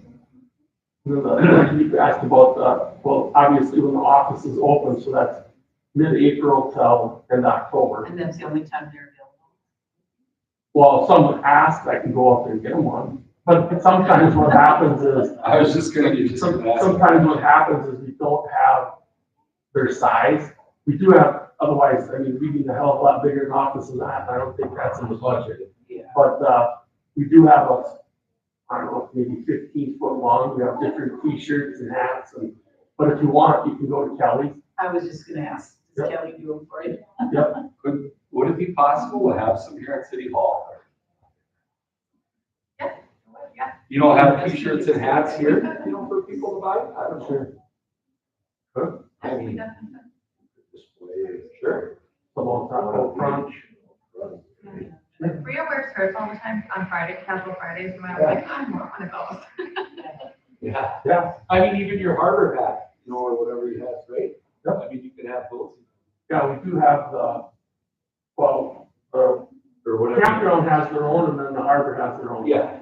And we do have the ones at the harbor, just that they're on a shelf. We don't have any left right now, but we put them up there and then we sell them for $12.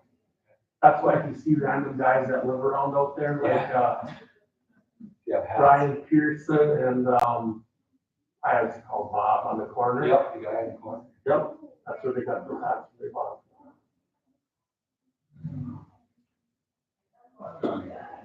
Benches, they pay for them, but you install them? Yep. Or let's say someone runs into it, who replaces it? insurance. Sure, it's covered 100%. Well, we used to, we only have that happen once. Just curious. Yeah, so I really want to get into this. We are running. We donate the labor, they pay everything, they pay for They pay for the slab, they pay for the plaque, and they pay for the bench, and then it's a part, if you wanna say, our contribution or donation, we put it in. Not the slab, Right, I mean, let's say maintenance on it, no. no. The plaques are made for all weather purposes. You know, the ones that are bolted onto the slab.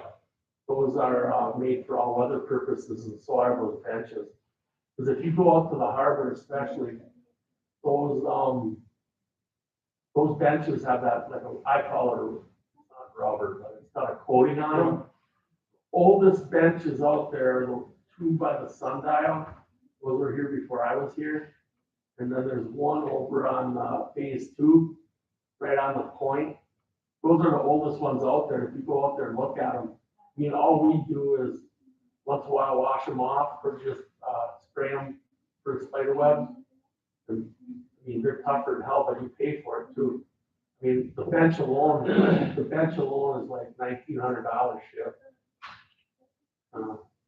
Then, they pay the shipping too. That's all included. The only thing we do is donate the time to screw down the plaque and screw down the bench. But they pay for the rest of it. Now, what I notice now too is people who donated the bench, like for their dad. There's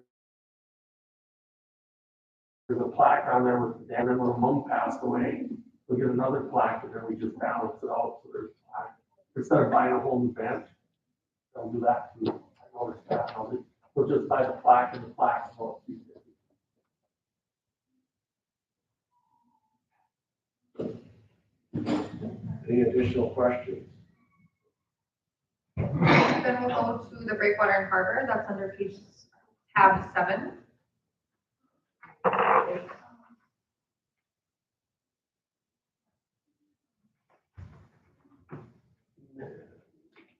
Page 1. Yep. So these pages that we're going through now, 1, 2, and 3, these are all what we would consider a harbor revenue.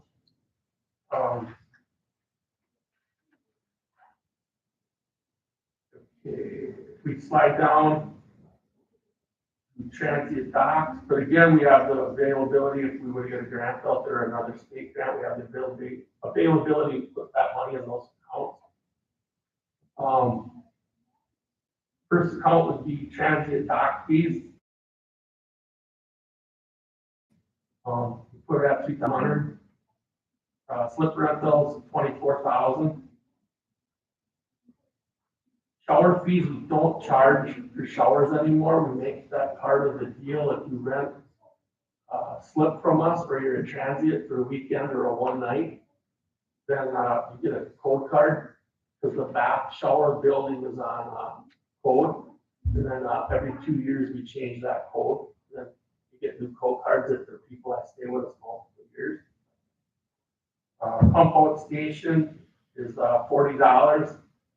Reason that number is so we keep that number low is what we found out is the people that have boats that stay with us. I talked to John Nick about this, and then after his first year, I talked to Brett, he's a new guy at IC. When the people that stay with us go down there to buy gas, the pump out station is right next to the pump, so they can pump out there while they're filling up with gas. And then in talking to some of our boaters, that's what they told us that they do. So that's the reason that number is so low. Boat launching revenues, 47,000.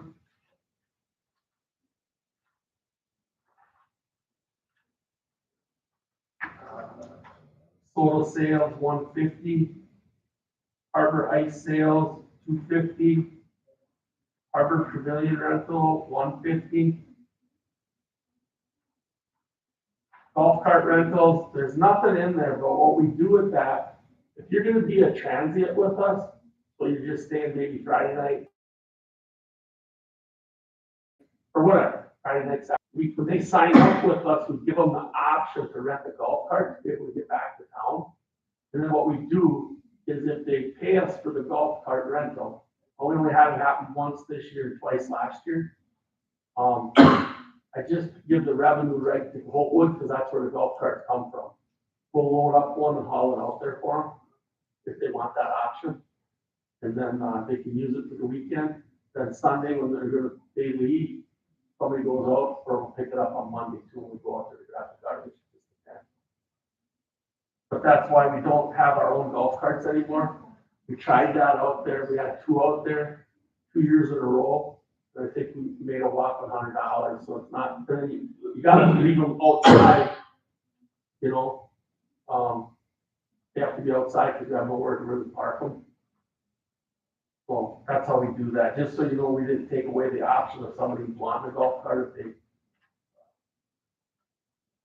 want to use one or need one.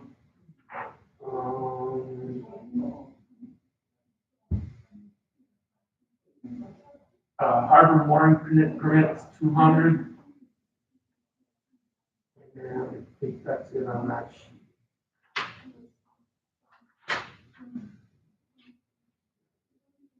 We'll go to page 3, and there is nothing on page 3 as of right now.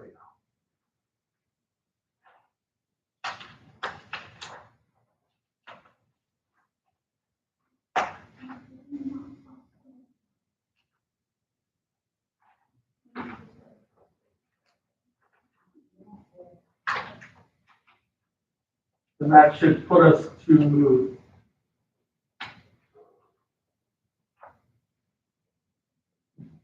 harbor expenses.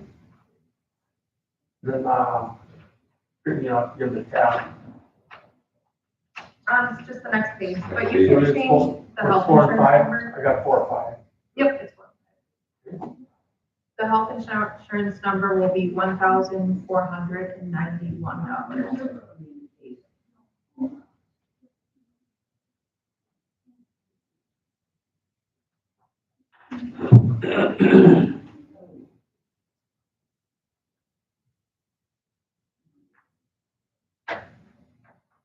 Okay.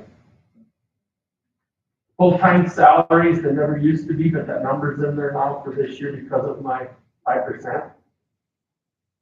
Part-time salaries, $22,623.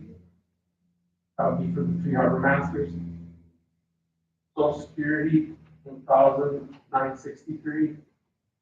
Retirement, $206. Health insurance, $1,491. Life insurance, $11. Per diem, there is nothing. Telephone, $250. Drop that down because Brittany and I look back and we've never spent close to $500 there. So we just used $250 as a, I want to say, adjusted number. And obviously we'll monitor that for next year. Contractual services, $2,700. Printing and reproduction, $1,900. Utilities, because of the 3% increase, $13,103. Marketing, $3,000. Operational supplies, $3,000.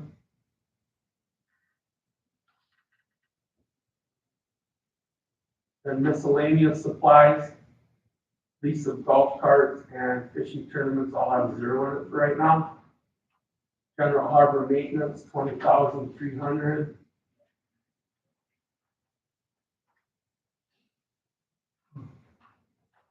And that will bring us to page 5. Property and liability insurance, $1,430. And then if you go down to capital improvements, that would be a carryover account. There's no number in there right now, but will be that 513 that from last year's budget. We're gonna ask for that to be carried over. Now, I know if you look over to your left, it says that last year we had 19,495, but that wasn't, what that count was for was we were trying to plan for dredging down the road. So usually what we had done in the past is at budget time, we would ask for about 5,000 to 10,000 to see if council would approve that, to get that account built up. Usually it would come back 2,500, 5,000 that we could get, but obviously, we don't have that anymore. We just have that 513. The reason I didn't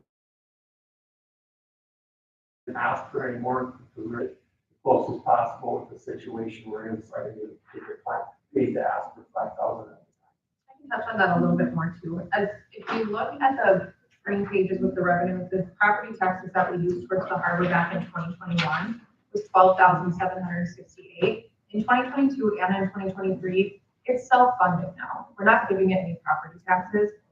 So then just like how the campground is, you don't need a carryover anymore. If you need capital improvements, capital expenditures, you take that out of your fund balance. We're not giving you carryovers if you have a honking fund balance. So we'll carry over that 513 because they have it there. I mean, if it's approved. But moving forward, he's not going to request anything there because it will just come out of their fund balance that they have. And then I'll touch on to the fishing tournaments. The reason why that's zero is we got a donation from the industrial fund for fishing tournaments. Sammy at Oconto County Tourism said, do you want to just give me that money? I'll monitor that, take care of that for you, which it would have just been a carryover account. It would have kept going because it's donated money. She said, I'll take care of it, keep you up to date at the end of the year on what the balance is. And we won't budget anything in there until that's all used up and we have to pay for tournaments after that. We have like 11,000, I believe, sitting in there.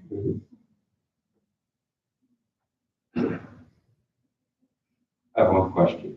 So on your budgets for 2022 and your actuals, the money that's left over, I'll just use utilities as an example. 2022 utilities were 12,712 that was budgeted, but you only used 6,900. Does that money still stay in that account then? The extra money that's left over? I mean, you're talking almost $5,000. Yeah, it goes into the harbor fund balance. Okay, so that money doesn't come back to general, that stays right in the harbor fund. All these ones that are in the separate tabs Okay, stay in their fund. okay, They will not go into the general fund.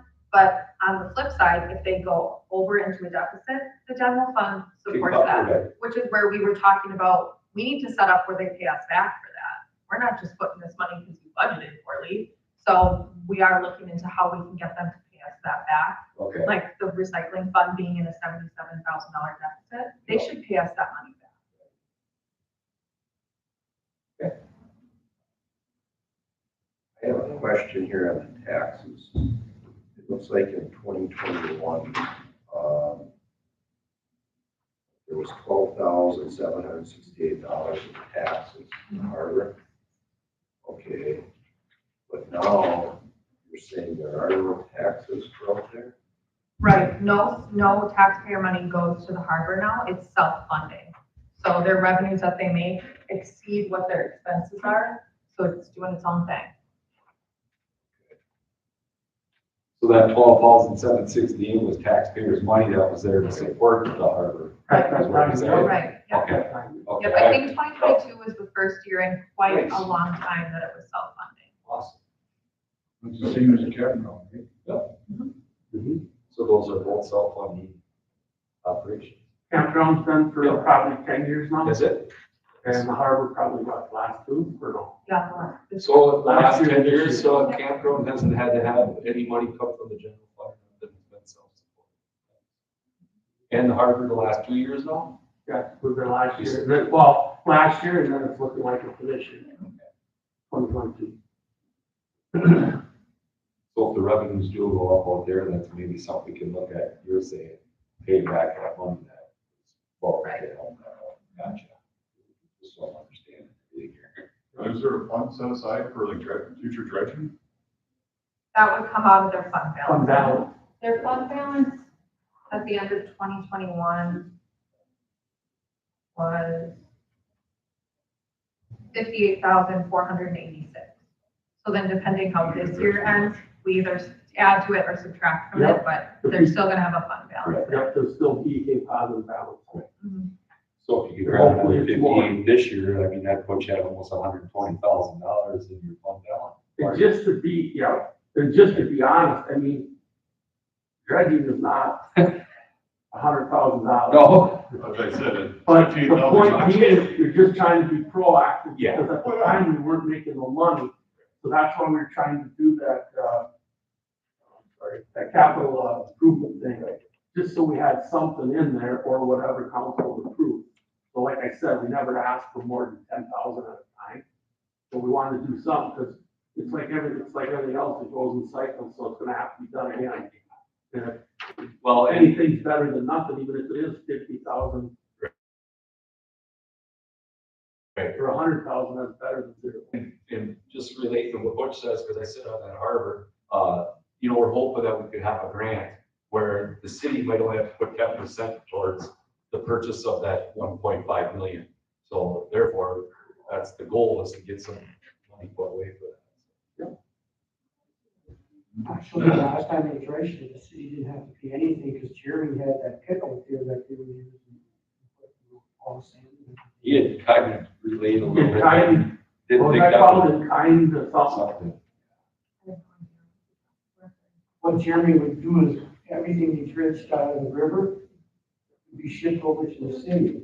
You know, there's a brim around there, a big, huge pile. Oh, yeah, I remember that. Yeah. River Sims. That's right. Actually, if you go and look, the yacht club also has a permit and a brim around in the woods where they can dredge their stuff. Oh, really? Their slip, the entry to their Yeah. slip, Oh, or entry to the slips. yeah. If you have that, but yeah, that's what the cost of us doing that, trying it out, and I think we sold it, didn't we? Yeah. So we sold it afterwards, after it was dry and everything. That's what our portion was to pay for.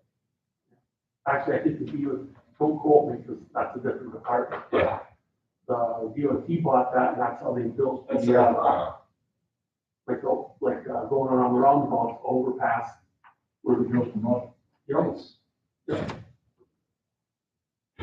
So with that said about the dredging job, last weekend, Byron, Louie, and myself, and Gal from the UWGD did the planning of the wild race up the marsh. We also pulled out two big PVC pipes, the 12-inch diameter, that were out in the, must have been washed in some way out into the marsh. I think if we could get a refund from the dredgers. What kind of shape are they? Because that's the first, before they might even come to look, that might be the first question there. Very good shape. All right. Too bad we couldn't take the spores off there and pour it out of that sports property. A couple areas that are like wall, a little too low. John, Towards the gravestone. I do have a question for you on launch revenues. Considering the fact that actual in 2022 was just south of 52,000, we budgeted 47 with the, help me out there, understand it. Okay. Same, you always want to, I know, you want to be conservative as hell. Because if that number, say we make that number 50 there, Yeah. and we only make 48, I gotta take $2,000 out of our fund balance to cover that, or I gotta ask you guys out of the general fund to give me that 2,000 back so I can make funding. You're super conservative. Yeah, I know a comment was made in Harbor that, wow, we set these numbers too low and then we blow them out of the water and you're jumping around like you did something. No, I'm just glad I made that number, and whatever we go over, that's a benefit to the harbor. I mean, come on. I mean, it's easier to do that than it is to come back to you and say, I screwed up. I went too high figuring this number, you're gonna give me $2,000 back, and then you say, what's your fund balance at? Well, back at 3 years ago, it was zero. So then the general fund, which is pretty weak right now, would have had to take 2,000 out of there to cover that, and I'd rather be, this is what I was told, be proactive and conservative, and then just work like hell to make sure that that number gets covered. Anything you get over that, it's just positive for Harbor or positive for Cameron. I understand. Yeah, and that's absolutely correct. Also, these are just 2 years numbers right here, which in 2021 and 2022 with COVID, just like at the campground, you see those numbers are very high. People spent a lot of time outside and the weather was nice. When we looked at these numbers, we went back 5 years, 6 years. I mean, we went back a lot looking at the trends and how much these outdoor things fluctuate with the weather that we can't control, it's definitely best to be concerned there. Important, yeah. Yeah, so, yeah, if we make the number, our revenue number, our goal number, if we make that number or just a little over, then we accomplish making our budget. If we do go a little high, yeah, we might dance a little bit, because every penny we make over that goal number or revenue number, it's a positive at the end of the year, possibly making the fund balance for a year higher, or obviously our Hopewood revenue account money higher, which means now we can do more improvements or help towards dredging or. Remember, from 2002 till 2012, 9 out of the 10 years, what was it red? So, you depended on weather, you depended on flooding out there on the sites you do. We're not shutting Harlow down anymore. No, well, that was just one voice saying, don't do it. You're outside anyway. And the only two people in the damn boat probably came together anyway, so they got sick on their ride here. My goodness. So that wasn't made by the department. That was a decision from a little higher up. When we closed it because of COVID, that hurt. Oh. Remember the guy from Fond du Lac was gonna load up a bunch of guys and come here with shotguns and he will go fishing. Remember that one? No, I wasn't. That was a little nerve-wracking. No, Yeah, no. because then everything was delayed. It was a mess, because then if you shut the launches down, you're telling them people they can't come boating. So we couldn't let the slip renters that year come in until the launches opened. So then I had a refund, because they're not paying for, the ones that come for 6 months couldn't come the first month. So they wanted that month refund, and I didn't want to lose them. So yeah, pardon my language, that was a shit show. Okay. What else do you have, John? That's it. Thanks, John. Yeah. Go enjoy that beautiful day out there now. Yeah. Oh, hey, some good news too. Let's put somebody's waiting on me. We got that, finished up this morning, sanitary pit. I see you working there yesterday. Yep. So now that's, up to snuff and it'll be running good and, should be good for, well, we keep maintaining it as best as we can, because, what we do is in the spring or the fall, once all the campers are gone, we have the guys come with the vac and suck that baby down. And then we pressure wash everything in there, because we were trying to keep what we had. This pump's guaranteed for 15 years.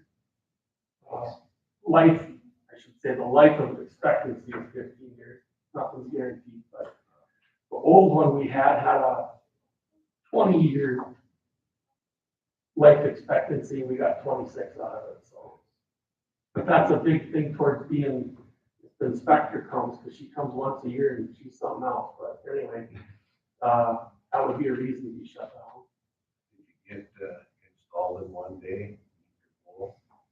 Yeah, they came back today just to do the test, but everything was in yesterday. They just didn't have time to test it. They left at about 3:30. Yeah, today was the testing of it. Make sure she works. Thank you. Yep.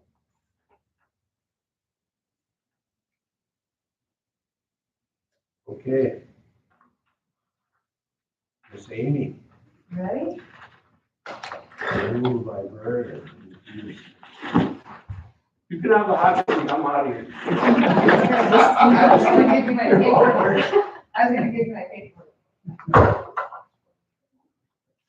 figured I had you guys that crazy for lunch. So I should have fun stuff.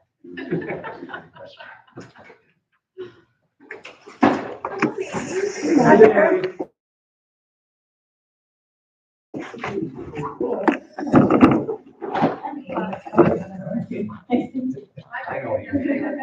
Yeah, I know you two guys.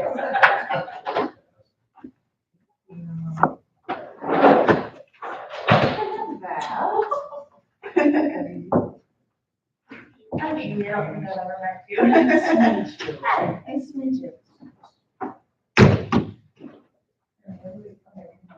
You need to bring backups. Yeah. They're school teachers, so they can slap you around and it's legal. I know both of those. Yeah, so. But yeah, they're just gonna sit down and talk. There you go. Okay, so library is under tab number 5. Yeah, so, so I brought you guys a couple of presents. One is the calendar of events that was in it, and then the thing that it's paperclip to is all the libraries, if you have an O'Connell library card, those are all the places that we're connected to. So if you have a library card and you take the book over to Sturgeon Bay, you can check things out at the Sturgeon Bay Library, bring them back to O'Connell, return them to O'Connell, you never have to go back to Sturgeon Bay. We get delivery 5 days a week. So that you don't have to account for, like, if it's due today, we share a computer system, so that thing gets checked in right away. The things I brought you is, the thing that Butch has is a backpack, and I think you have the City Park one. We have 4 backpacks that correspond to, the Marsh, City Park, Sharp Park, and Copper Culture. So your family can come check those out, and there's like books in there about bird watching, invasive species, there's a journal in there. The one for the Marsh has a net and container, so if you catch something out there, you can check it out, and then if it lives, release it back into the wild. The thing that Steve has is something you can check out, and there's a craft in there. So we get a lot of people that have like their grandkids for the day, or don't want to, you know, if you have a niece and a nephew for the day, so you don't want to have like a craft closet or a, 500 pipe cleaners at your house. You can check that out, do the project, and send that back to us. The other thing we check out too is once a month, Care Partners over on Pine Street, and also the 2 assisted living places in town that are like, they're Sun Valley or Sun something, they keep changing their name. Once a month, we bring them a bunch of projects to do that are like that one, plus a bin of books, plus a bin of DVDs. The thing that John has is the old, one of the older Okados. I don't know, is it 1940? 1946, I see the mayor picture. Okay, so I grabbed one from the middle of the shelf. That was unintentional, but there goes my Monday. Okay, so the other thing we have at the library is we have all the Okados from 1914, I believe, on. There's a few years we're missing. Most of them are digitized through the year 2018. So we have a lot of backups of some of the copies. So sometimes people will donate them once, they're cleaning out something.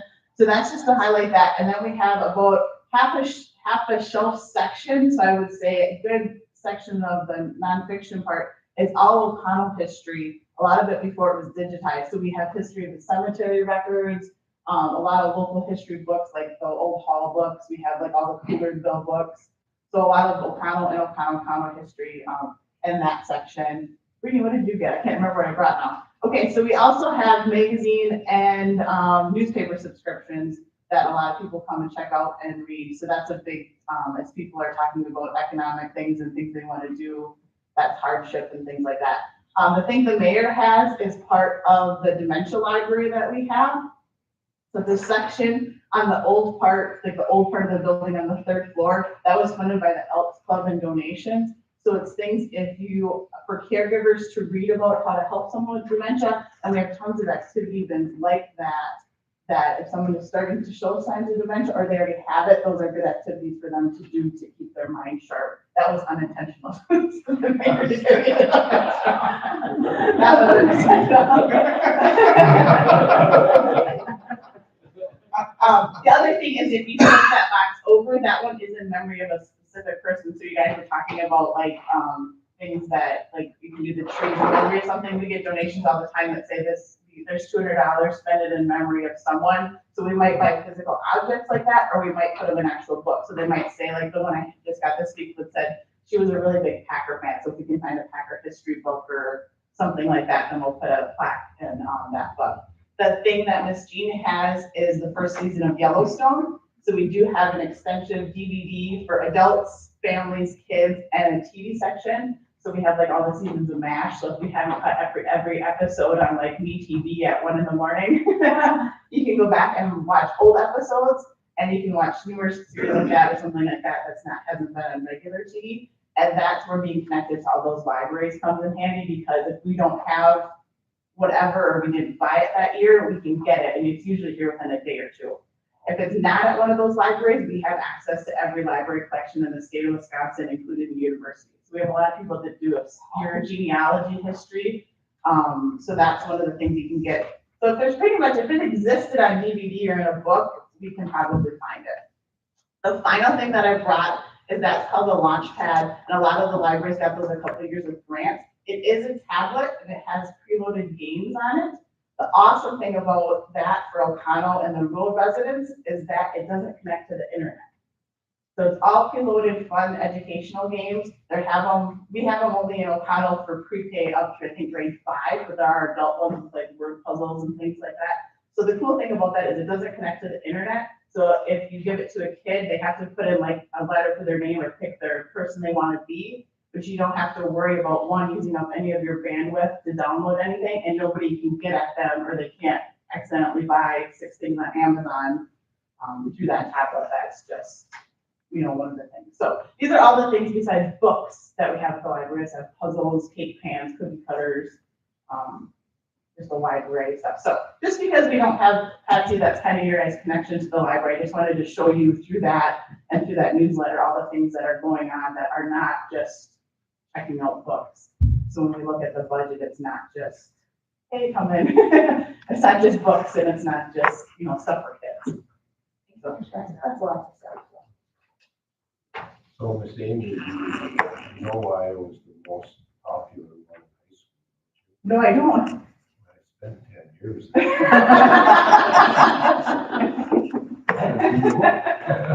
So you're in a lot of the yearbooks. It's good you didn't use that for a campaign speech. I don't think that would have went over as well as your as the campaign speech. So budget-wise, I don't know what page we're on at all. Yeah, we're on tab number 5, and then your pages just go in order, so you can just go down the line. So you start with the revenues, or you start with the You spending? can start with the revenues. Okay, so we are funded by the city of O'Connell, and we get an appropriation from the county. The city appropriation of this, of course, determined by you guys. We didn't increase that at all this year. We're trying to keep it pretty much everything exactly the same. Our county appropriation is determined by a formula based on what the library services board for the county gets. So that's how they determine how the 6 O'Connell County libraries get funded. It's a combination of how many things get checked out at your library, your service population, your public computer usage, and how many things actually get checked out. The bad part for O'Connell is that it doesn't take into effect square footage, because then we would kill it. Because by far we're the oldest library, of course, being next year 120 years old. So by far we're the oldest library, we have the biggest square footage, which means we have a lot to put into salaries, because most of the other buildings are newer, and I mean like within the last 30 years. Lena's is only 10 years old. They're all open buildings, and you can staff them with 1 person. If you've been in the O'Connell Library, we cannot staff it with 1 person, and keep not only the staff safe, but also protect the historical value of the entire building, and watch out for teenagers, and they're not always looking at books upstairs. So that's the 2 main sources of funding are the county and the city. We do take in fine money. The fine money is only for if you don't return something that's electronic, and if you don't return something at all. We don't charge a fine for books, and that's kind of a trend to not charge a fine for books. If you don't return a book, I charge you for the replacement charge. We don't fine for books. That's just a new trend of doing that. Copiers, obviously, is anything somebody prints from our public computers. We do rent the bond room for a minimal fee, and that's only charged if they are there making money. So now with everyone trying to sign up for Medicare, if you're an insurance agent, you want to use their building for that, I'm going to charge you for it.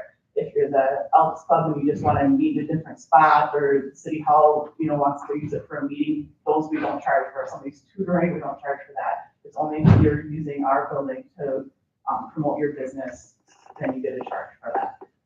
The final thing on that is library gifts. It was budgeted this year for $5,000.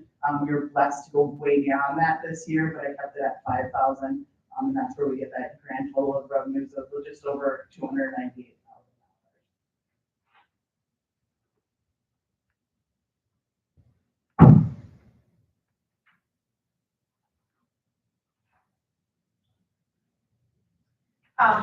So when she's saying she wanted to stay at the 196, the budget that she submitted to me, when she submitted it, she said, I know it needs a little work, it's above that 196, so that's where the 222,829 is coming in. Is to make the budget balance to zero. So that's why that's like that. So the total actually is 324,190.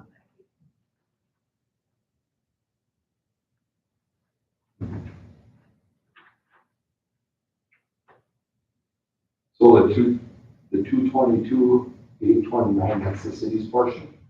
Is correct? That actually did go down a little bit with that health insurance change. It's actually, if you look on this handy dandy levy sheet, it's actually 207,528, Okay. which would they would be using up the levy. So that would be our part. Right. So that 222 is going to be 207,528? 207,528. Yeah. So what's the total for health insurance now? Health insurance is a flat 47,000.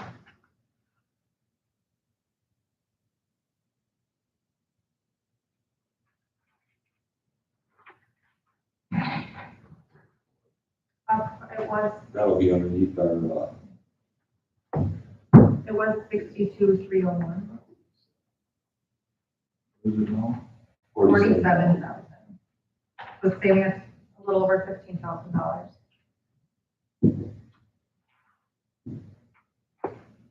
So that was my biggest jump from this year to next year. Yeah. In my 8 weeks of understanding. you're doing pretty good. Hey, we're all new here too. There you go. Me and him for sure. Yeah.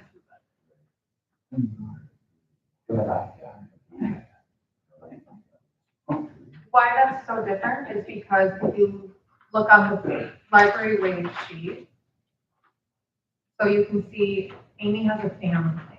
So that's almost 29,000. Our previous director had an employee plan, which is only, 9,000. So that's where that significant jump is coming from. It's just a change in what, Yeah, and then we had one employee too, and then, Cheryl, the one circulation clerk, she did have insurance previously, and our husband retired, so she opted in for insurance. We just had, with personnel changes. Yeah. Basically, insurance is double. The county. Well, it won't be done because it's only going to be 47. They do not. So the way library funding works in the state of Wisconsin, all of Wisconsin state statute, chapter 43, says what you can do with library funding. Basically, you give me the money and the library board gets to say what we spend it on. So if we wanted to put a ridiculous thing, and I don't know, like a hot tub in the middle of the library, you could say that's stupid and you guys are idiots, but you can't tell me I can't do it. So that's where the county doesn't give us that money with any strings attached. Just what we get. So when Oconto County first started funding libraries, and I think it was in the 1970s, they only funded the city of Oconto's library. And as the other libraries in the county started popping up, they said, that's not fair that you're only giving. So years ago, I don't know, it used to be if the city gave us $100,000, the county matched it. That's how it worked with the city county library exactly matching that. And then in the early 2000s, in about 2010, we went to the library services agreement, which meant we had a formula, because otherwise we'd all go to a county budget hearing and Oconto would say, we want this much, and Lakewood would say, we want this much, and then the county board decided. They went to a formula, but they just give us a check. We get a check from them and deposit it. There's no strings attached. So I think how the library budget used to be done is like every other department, where these are what they're proposing. They go over it line by line. This is why we need it. This is why we want it. And then we would put that property tax number in there appropriately to what they were asking us. We don't have to do that. The only thing we're approving is that property levy limit number.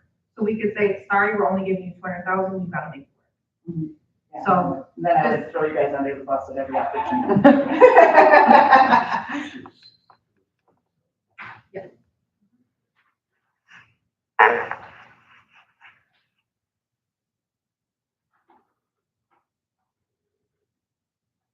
So do you guys want a line by line explanation of what everything means, or, Up to you guys, we are very behind schedule, So- and we can't control it or I anyway, can but put it it's in up to you. highlights? Well, basically, we're just giving them, if we propose on doing this, we give them 207, 528, they're dispersing the funds to the library for it. Yeah, so, yeah. And so it doesn't really matter, I guess. Yeah, Technically, do we really need to go through all line items? Probably. Well, I mean, we could, what they were originally proposing was they want to stick with that same 196,811. So that could be what we give them. And then they would have to make some adjustments themselves to their line items. I mean. That would be up to them, That would be up to them. because we don't control their spending. I mean, but as you know, we are trying to get this levy limit down. We're still at 83,000 that we need to knock it down. Right. So we could hold into that 196,811, and that would help our levy limit. But that is 100% up to you guys. yeah, so like Brittany said, with, even now with that insurance thing, if I stuck at that without it, like, just like, the only thing I raised, of course, like, this came and listened to Jeremy and John, because I've never done it in this format. I've been a director for a long time, but this is a different format, than I'm used to. So that's why I came in. So like, same thing, I raised utilities. I took out, like, we made sure, like, the property and liability insurance, before it said we had a line item that was 13,000. Well, we only were paying, this year was 5,375. Well, why would we budget 13,000 when we're not obviously spending even close to that? So I adjusted that amount. So there were a little bit of fluctuations that we could account for the health insurance going up so much. So I tried to be as exact as you can be without seeing in the future. But even with that adjustment, I was still almost $6,000 off. So if our true amount that, according to the old format, is that 207, then I'm gonna come in almost exactly on budget without having to make too many changes. Bobby? I think we should give them a 207. I mean, you're still gaining $15,000. So far, I haven't seen much pain at all, except for the health insurance where we went down. You know what I'm saying? Usually by now, we're going through this and what is this here, what is that, 700? Instead, it just seems like we're getting closer, which is a good thing, because we told them not to fudge this year. That to me is when you stay that close is really good. One thing I will, just to be the devil's advocate here, I mean, over the years, I was gonna have a spreadsheet put together of how much we've been increasing our property taxes to the library each year, because it has been increasing quite significantly each year. I mean, obviously this year it isn't, but the library has a fund balance at the end of 2021 of $144,000. That's a large fund balance. I mean, the more we give them in taxes, the more they're gonna be building that fund balance, which is great. We want them to build that goes towards improvements or anything like that. But we just need to be very frugal on that. Same time, I'd like to know how much of that is gifts, because I know you got a huge gift one year when I was still on the city council. So the fund that Brittany's talking about, and correct me if I'm wrong, because I'm gonna play that new card as long as I can. But that 140 is different from our, like, gifts and endowment account, correct? Oh, it is. Actually, we just ran into a problem this year that I'm still working through. The library had a checking account that I was not aware of. So that one did not show up on our financial statements, which is a problem. So we're gonna have to figure out how to solve that. But that money is just the grant money, right? So what happens is that was money, like if somebody left us some money in their will. So there's about $140,000 sitting in that account. The trouble with that is that it has to be used for, people don't give that so we can put a parking lot in. And I'm afraid to hesitate to use it to put a furnace in, because then people go, well, I'm not gonna give it to the library, I want it to be for books and the cool stuff. So there is money sitting in that account for that. The reserve fund balance is a different account, correct? That money that you're talking about is obviously limited on what you can spend it on. Yeah. This fund balance is the fund balance through the city, through their So like if, like, for example, there was one year when I'm looking back through records, we were short-staffed part of this year, so that's why we're probably gonna come in under budget this year. There was a lady that quit in April, and then this summer they hired 2 part-time girls instead of replacing that at full-time.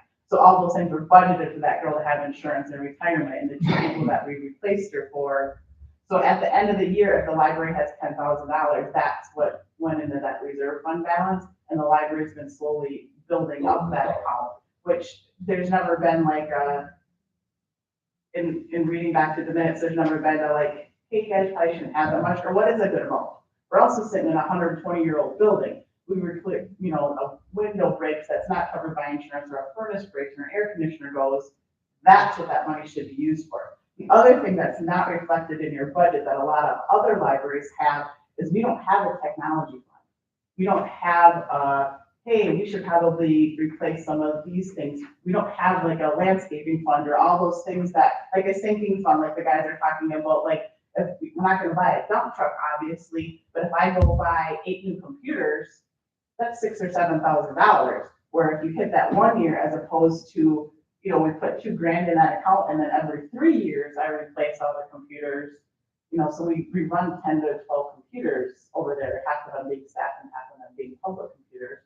So those aren't getting any cheaper, and they're sure updating quick. So there is, so there's factors like that. The other thing that's on the horizon, like capital improvement wise, is that our parking lot probably needs to be repaved within the next, last 5 years or the next 2 years.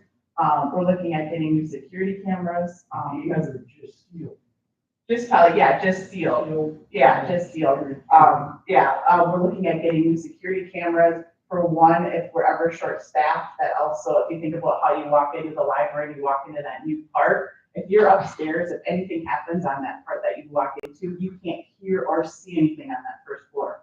There are cameras right now, but it's a closed circuit, meaning that it feeds into a monitor downstairs and nobody can see it unless you're standing in front of that. We can rewind it if the police say, hey, somebody's car got broke into, can you guys rewind it? We can rewind it, but we can't see it on any other device. So if something happens to somebody downstairs, we're dead in the water. We do have 2 panic buttons, 1 on each floor. So if something happens and somebody comes in, but you have to be within arm's length of those panic buttons, and that goes right to the county 911 center. So there are some things, but it's not that. I think that the security system that we have now is we've kind of kicked it till I don't know how many years ago. I'm pretty sure I was on the library board, and that's 12 or 15 years ago when that was put in. So we did have Camera Corner come out and look at cameras that we can get, like one of them would feed into the police station, and they could have a live shot of what's going in the library. We could have ones that count how many people are in the door. So if we'd have a fire emergency, or even when we're closing for the night, if 10 people came in, it counts out 10 people went out. So just that kind of stuff that we could access a little bit more. So if we did have staff in every corner of the building, we could have cameras. The other thing that we need to replace some doors, just because the bottoms are rusting out and the door frames are going, and our front doors only close all the way when they're locked. Otherwise, they're a little uneven. So just little things like that. Cold air. Yeah, cold air. You can see the outside when they're fully closed. You can still see the daylight coming through. So just things like that it's, we're maintaining a building. I think the thing that's different, probably not from City Hall, because you guys do want to keep this, is that's a historic building. We're on the National Register of Historic Places. We have a lot of people that come to town just to do walk Main Street and look at those historic tours. So it's one thing, I think, down, like if Jeremy has a bad door on the utilities, as long as it shuts, if the guys are the only ones going in and out of it, it's not that big of a deal. If we have, I'm glad he's gone, I don't have to say that, but if we have a door that doesn't shut properly or doesn't look nice, it just, it doesn't make this look like we're maintaining a historic building. So there is part of that too, that we want to, I want people to walk. I love it when people come, hey, my friends are visiting from out of town and I brought them to just throw in the library. That's the greatest compliment. I mean, it's one thing if people come on their own as tourists and see the library, great. But if somebody brings them to town, say, I want them to show the library, that's a great compliment that we're moving in the right direction. So I'd like to propose that we go with the number that she provided, for now. And the one is 196, 11 is that? That's what it was last year. And that's what you're proposing? That's what we were, because we didn't know this number yet as when I submitted this, so yeah. No. With all the expenses that they have as is in here with that health insurance change, it's 207,526. Yeah, so pretty. So it's 207,528. Another question, was it written, you found the checkbook, was there any money in the damn checkbook? There was, well, what alarmed me to it was there was a lot of like the airport and the recycling, they have petty cash funds where if they need to make change or small things, they take it out of there. It was like 40,000. I was like, whoa, red So flag. the reason it was 40,000 was the library, one of the donations was, a lady that passed away, they put it in the form of CDs, and the library with a low, they were having trouble with tracking different CDs, and with how low the CDs were getting, it was just like, let's just dump it in there. And then now with director That's change. extra on top of the 144,000. If they have. The checkbook? Well, that's separate money though that they can't use on I regular understand expenses. that. Yeah. What was alarming to me was all money needs to be tracked through the auditors, and that wasn't being, Yeah. that's why it was alarming. Not that they have money, or of course they have money, it's that it wasn't being tracked through our financial. Like the auditor should have caught that. Well, it should, No, no, no, it just should have been, it just should have been like, here are the library's books. It should have been, Okay. hey, by the way, we have, I have this other. I have this account, and they just have to go, okay, got it. And so if we're moving money in through there, if they look at the library accounts, even if it's this, if the Melbourne Foundation gave us all this money, it still should be, I still should make me accountable, so I'm not funding the Peterson girls' education. Gotcha. I understand, yeah. So, like I actually Well, see it's the checking just account that one there's no balance for, yeah. Yeah, so there's no, the checks and balances of that, hey, yeah, it's not funding the, Peterson family vacation, it's funding, telling Brittany, basically, I'm spending this money, we're spending $10,000 out of this an endowment account to make a library or, put shelving in or put books in, it just has to be tracked. Okay. Appropriately.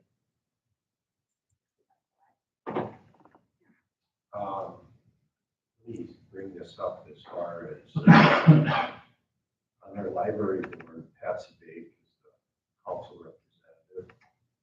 But they have two representatives from the county and two from the city.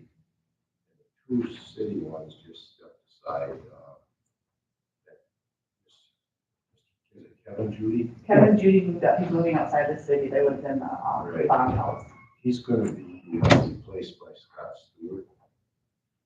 And then the other one is the new replacement is Kevin Hugard from the insurance company. But I don't know who he's replacing. He's replacing Judy, Sandy Matthew. Sandy Matthew. Sandy. Her term expired and she didn't work. Those are the new appointments. By the city. They'll come to the next committee, the whole meeting for your approval.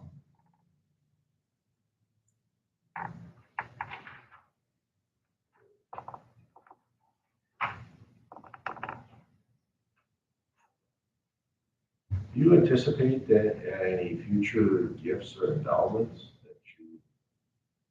No, I just like to open the mail every day. Yeah. Yeah.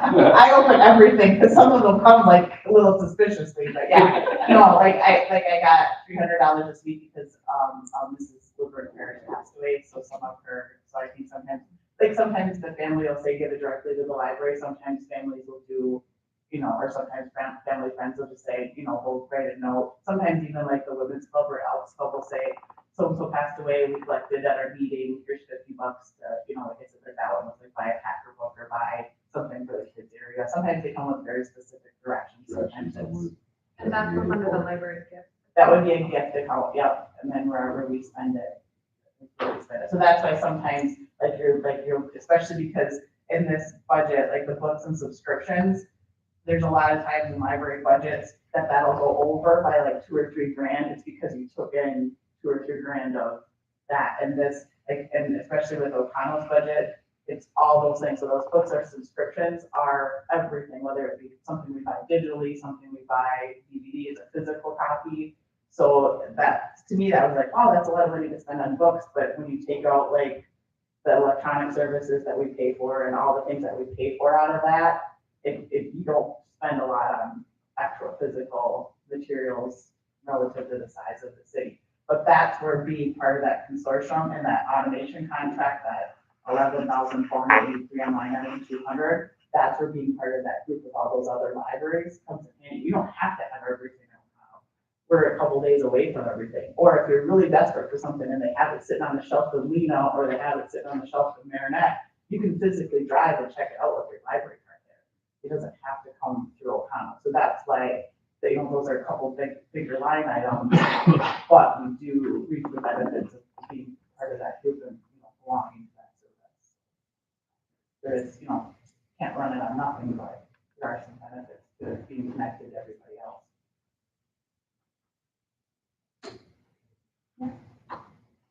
I'm a huge supporter of education. Part of it, and I like the fact that the historical side of the library toward the city. Thank you, Mr. Farnsworth. Excellent gift training. I hear a lot of positive comments from the citizens of the library.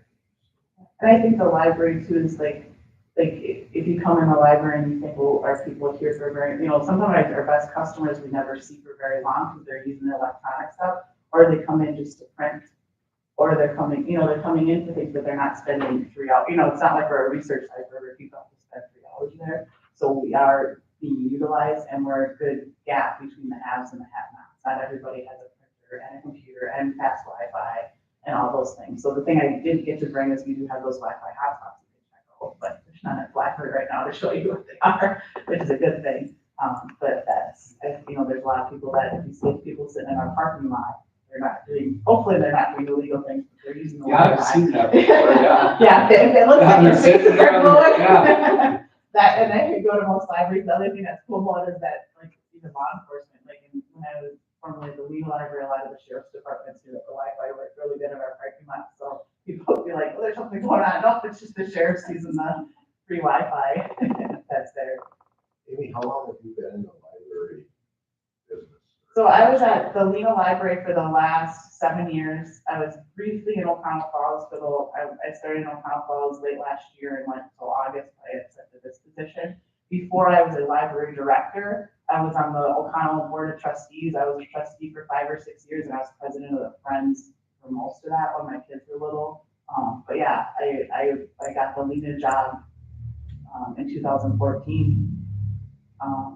So we just, that's where I stayed, and I got switched to O'Connell Falls because then after retired, and then Christian retired from here, switched jobs. When this was the library, I was always trying to, you know, get back to, like, I wasn't running away from anything in O'Connell Falls or Lena. I was running towards, O'Connell Falls is a grade 2 library, so is O'Connell, and I'm a grade 2 library director. That's what my certification is. I was overqualified for Lena, but they don't pay you anymore if you're overqualified. So that's sometimes Just a benefit to the library. yeah, it's just a benefit to the library that you're a little overqualified. But yeah, this was the library that I was trying to get. A lot of unique things, a lot of things that it has going for it. A lot of challenges too, but a lot of things. We did get a grant for, when you guys are talking about asking for grants, we do have a grant right now for strategic planning, so we'll start that process this month to see. Part of that is they do a community survey, and that kind of guides you what we should be doing, what people are looking for, instead of kind of shooting in the dark and guessing, you know, what we're doing. If you want my autograph, I was on Channel 5 yesterday talking about the library, so, you know, get it now, because I'm gonna start selling them for big bucks. I'm gonna have this baby fully funded with. You can Google it and see it again. Yeah. Very good. Unless you have any questions. Thank you very much. Yes, thank you. Stop in and see us sometime. It's been years since I've been at that. Well, it won't collapse when you fall in. Yes, how many? I'm gonna bring my grandson here. How many of us have a library card?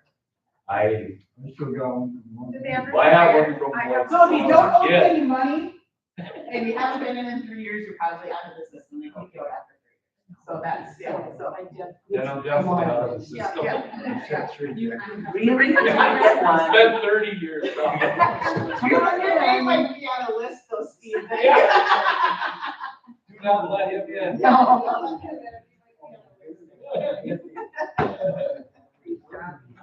That Okada was awesome. I'd like to go in there just to see those. Yeah. They're kind of funny Yeah. just to see like what the. I'll have to see what years you're missing. I know my boss still has them.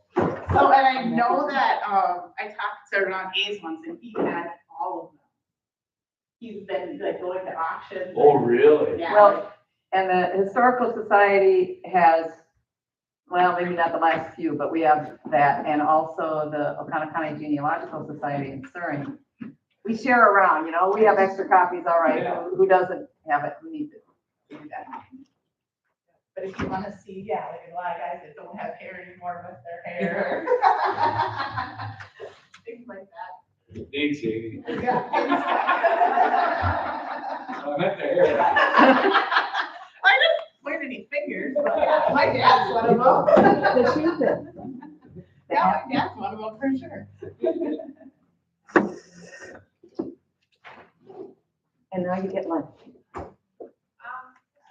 lunch, we are 45 minutes, so we need to- I don't know if you guys still want to take an hour, if you want to take 30 minutes. 15 minutes? I mean, it's up to you guys what you want to do. We need to take something for you. Thank you, ladies. Yeah, thank you all. You had it done. I will.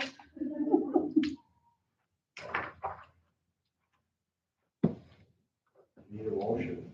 What? Take a break. Break. Well, Yeah, what do you guys want to do? That's it. 30 minutes? I'm gonna say half an hour. Half hour.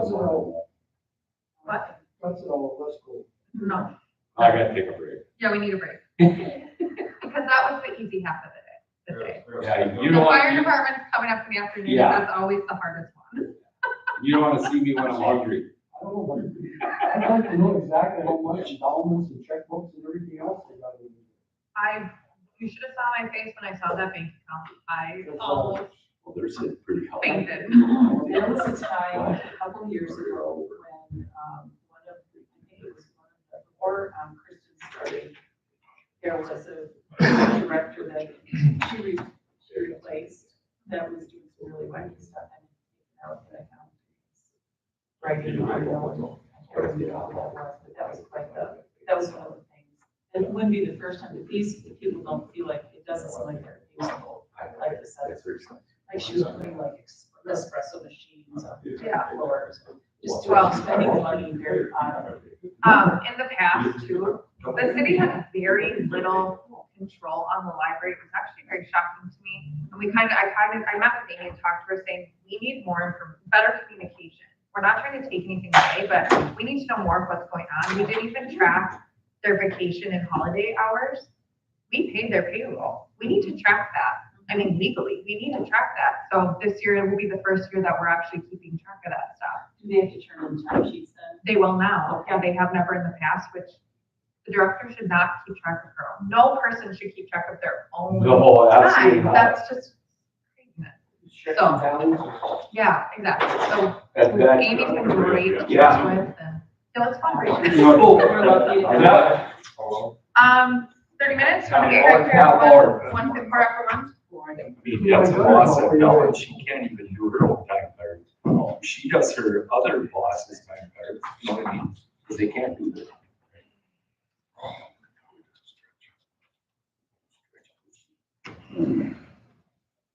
Oh, I used to sit that long. I don't, I know. I don't think my deer stand that long.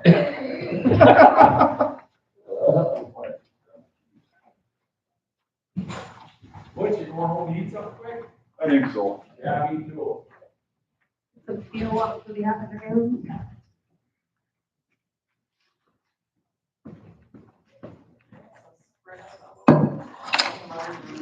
Okay, your big thoughts.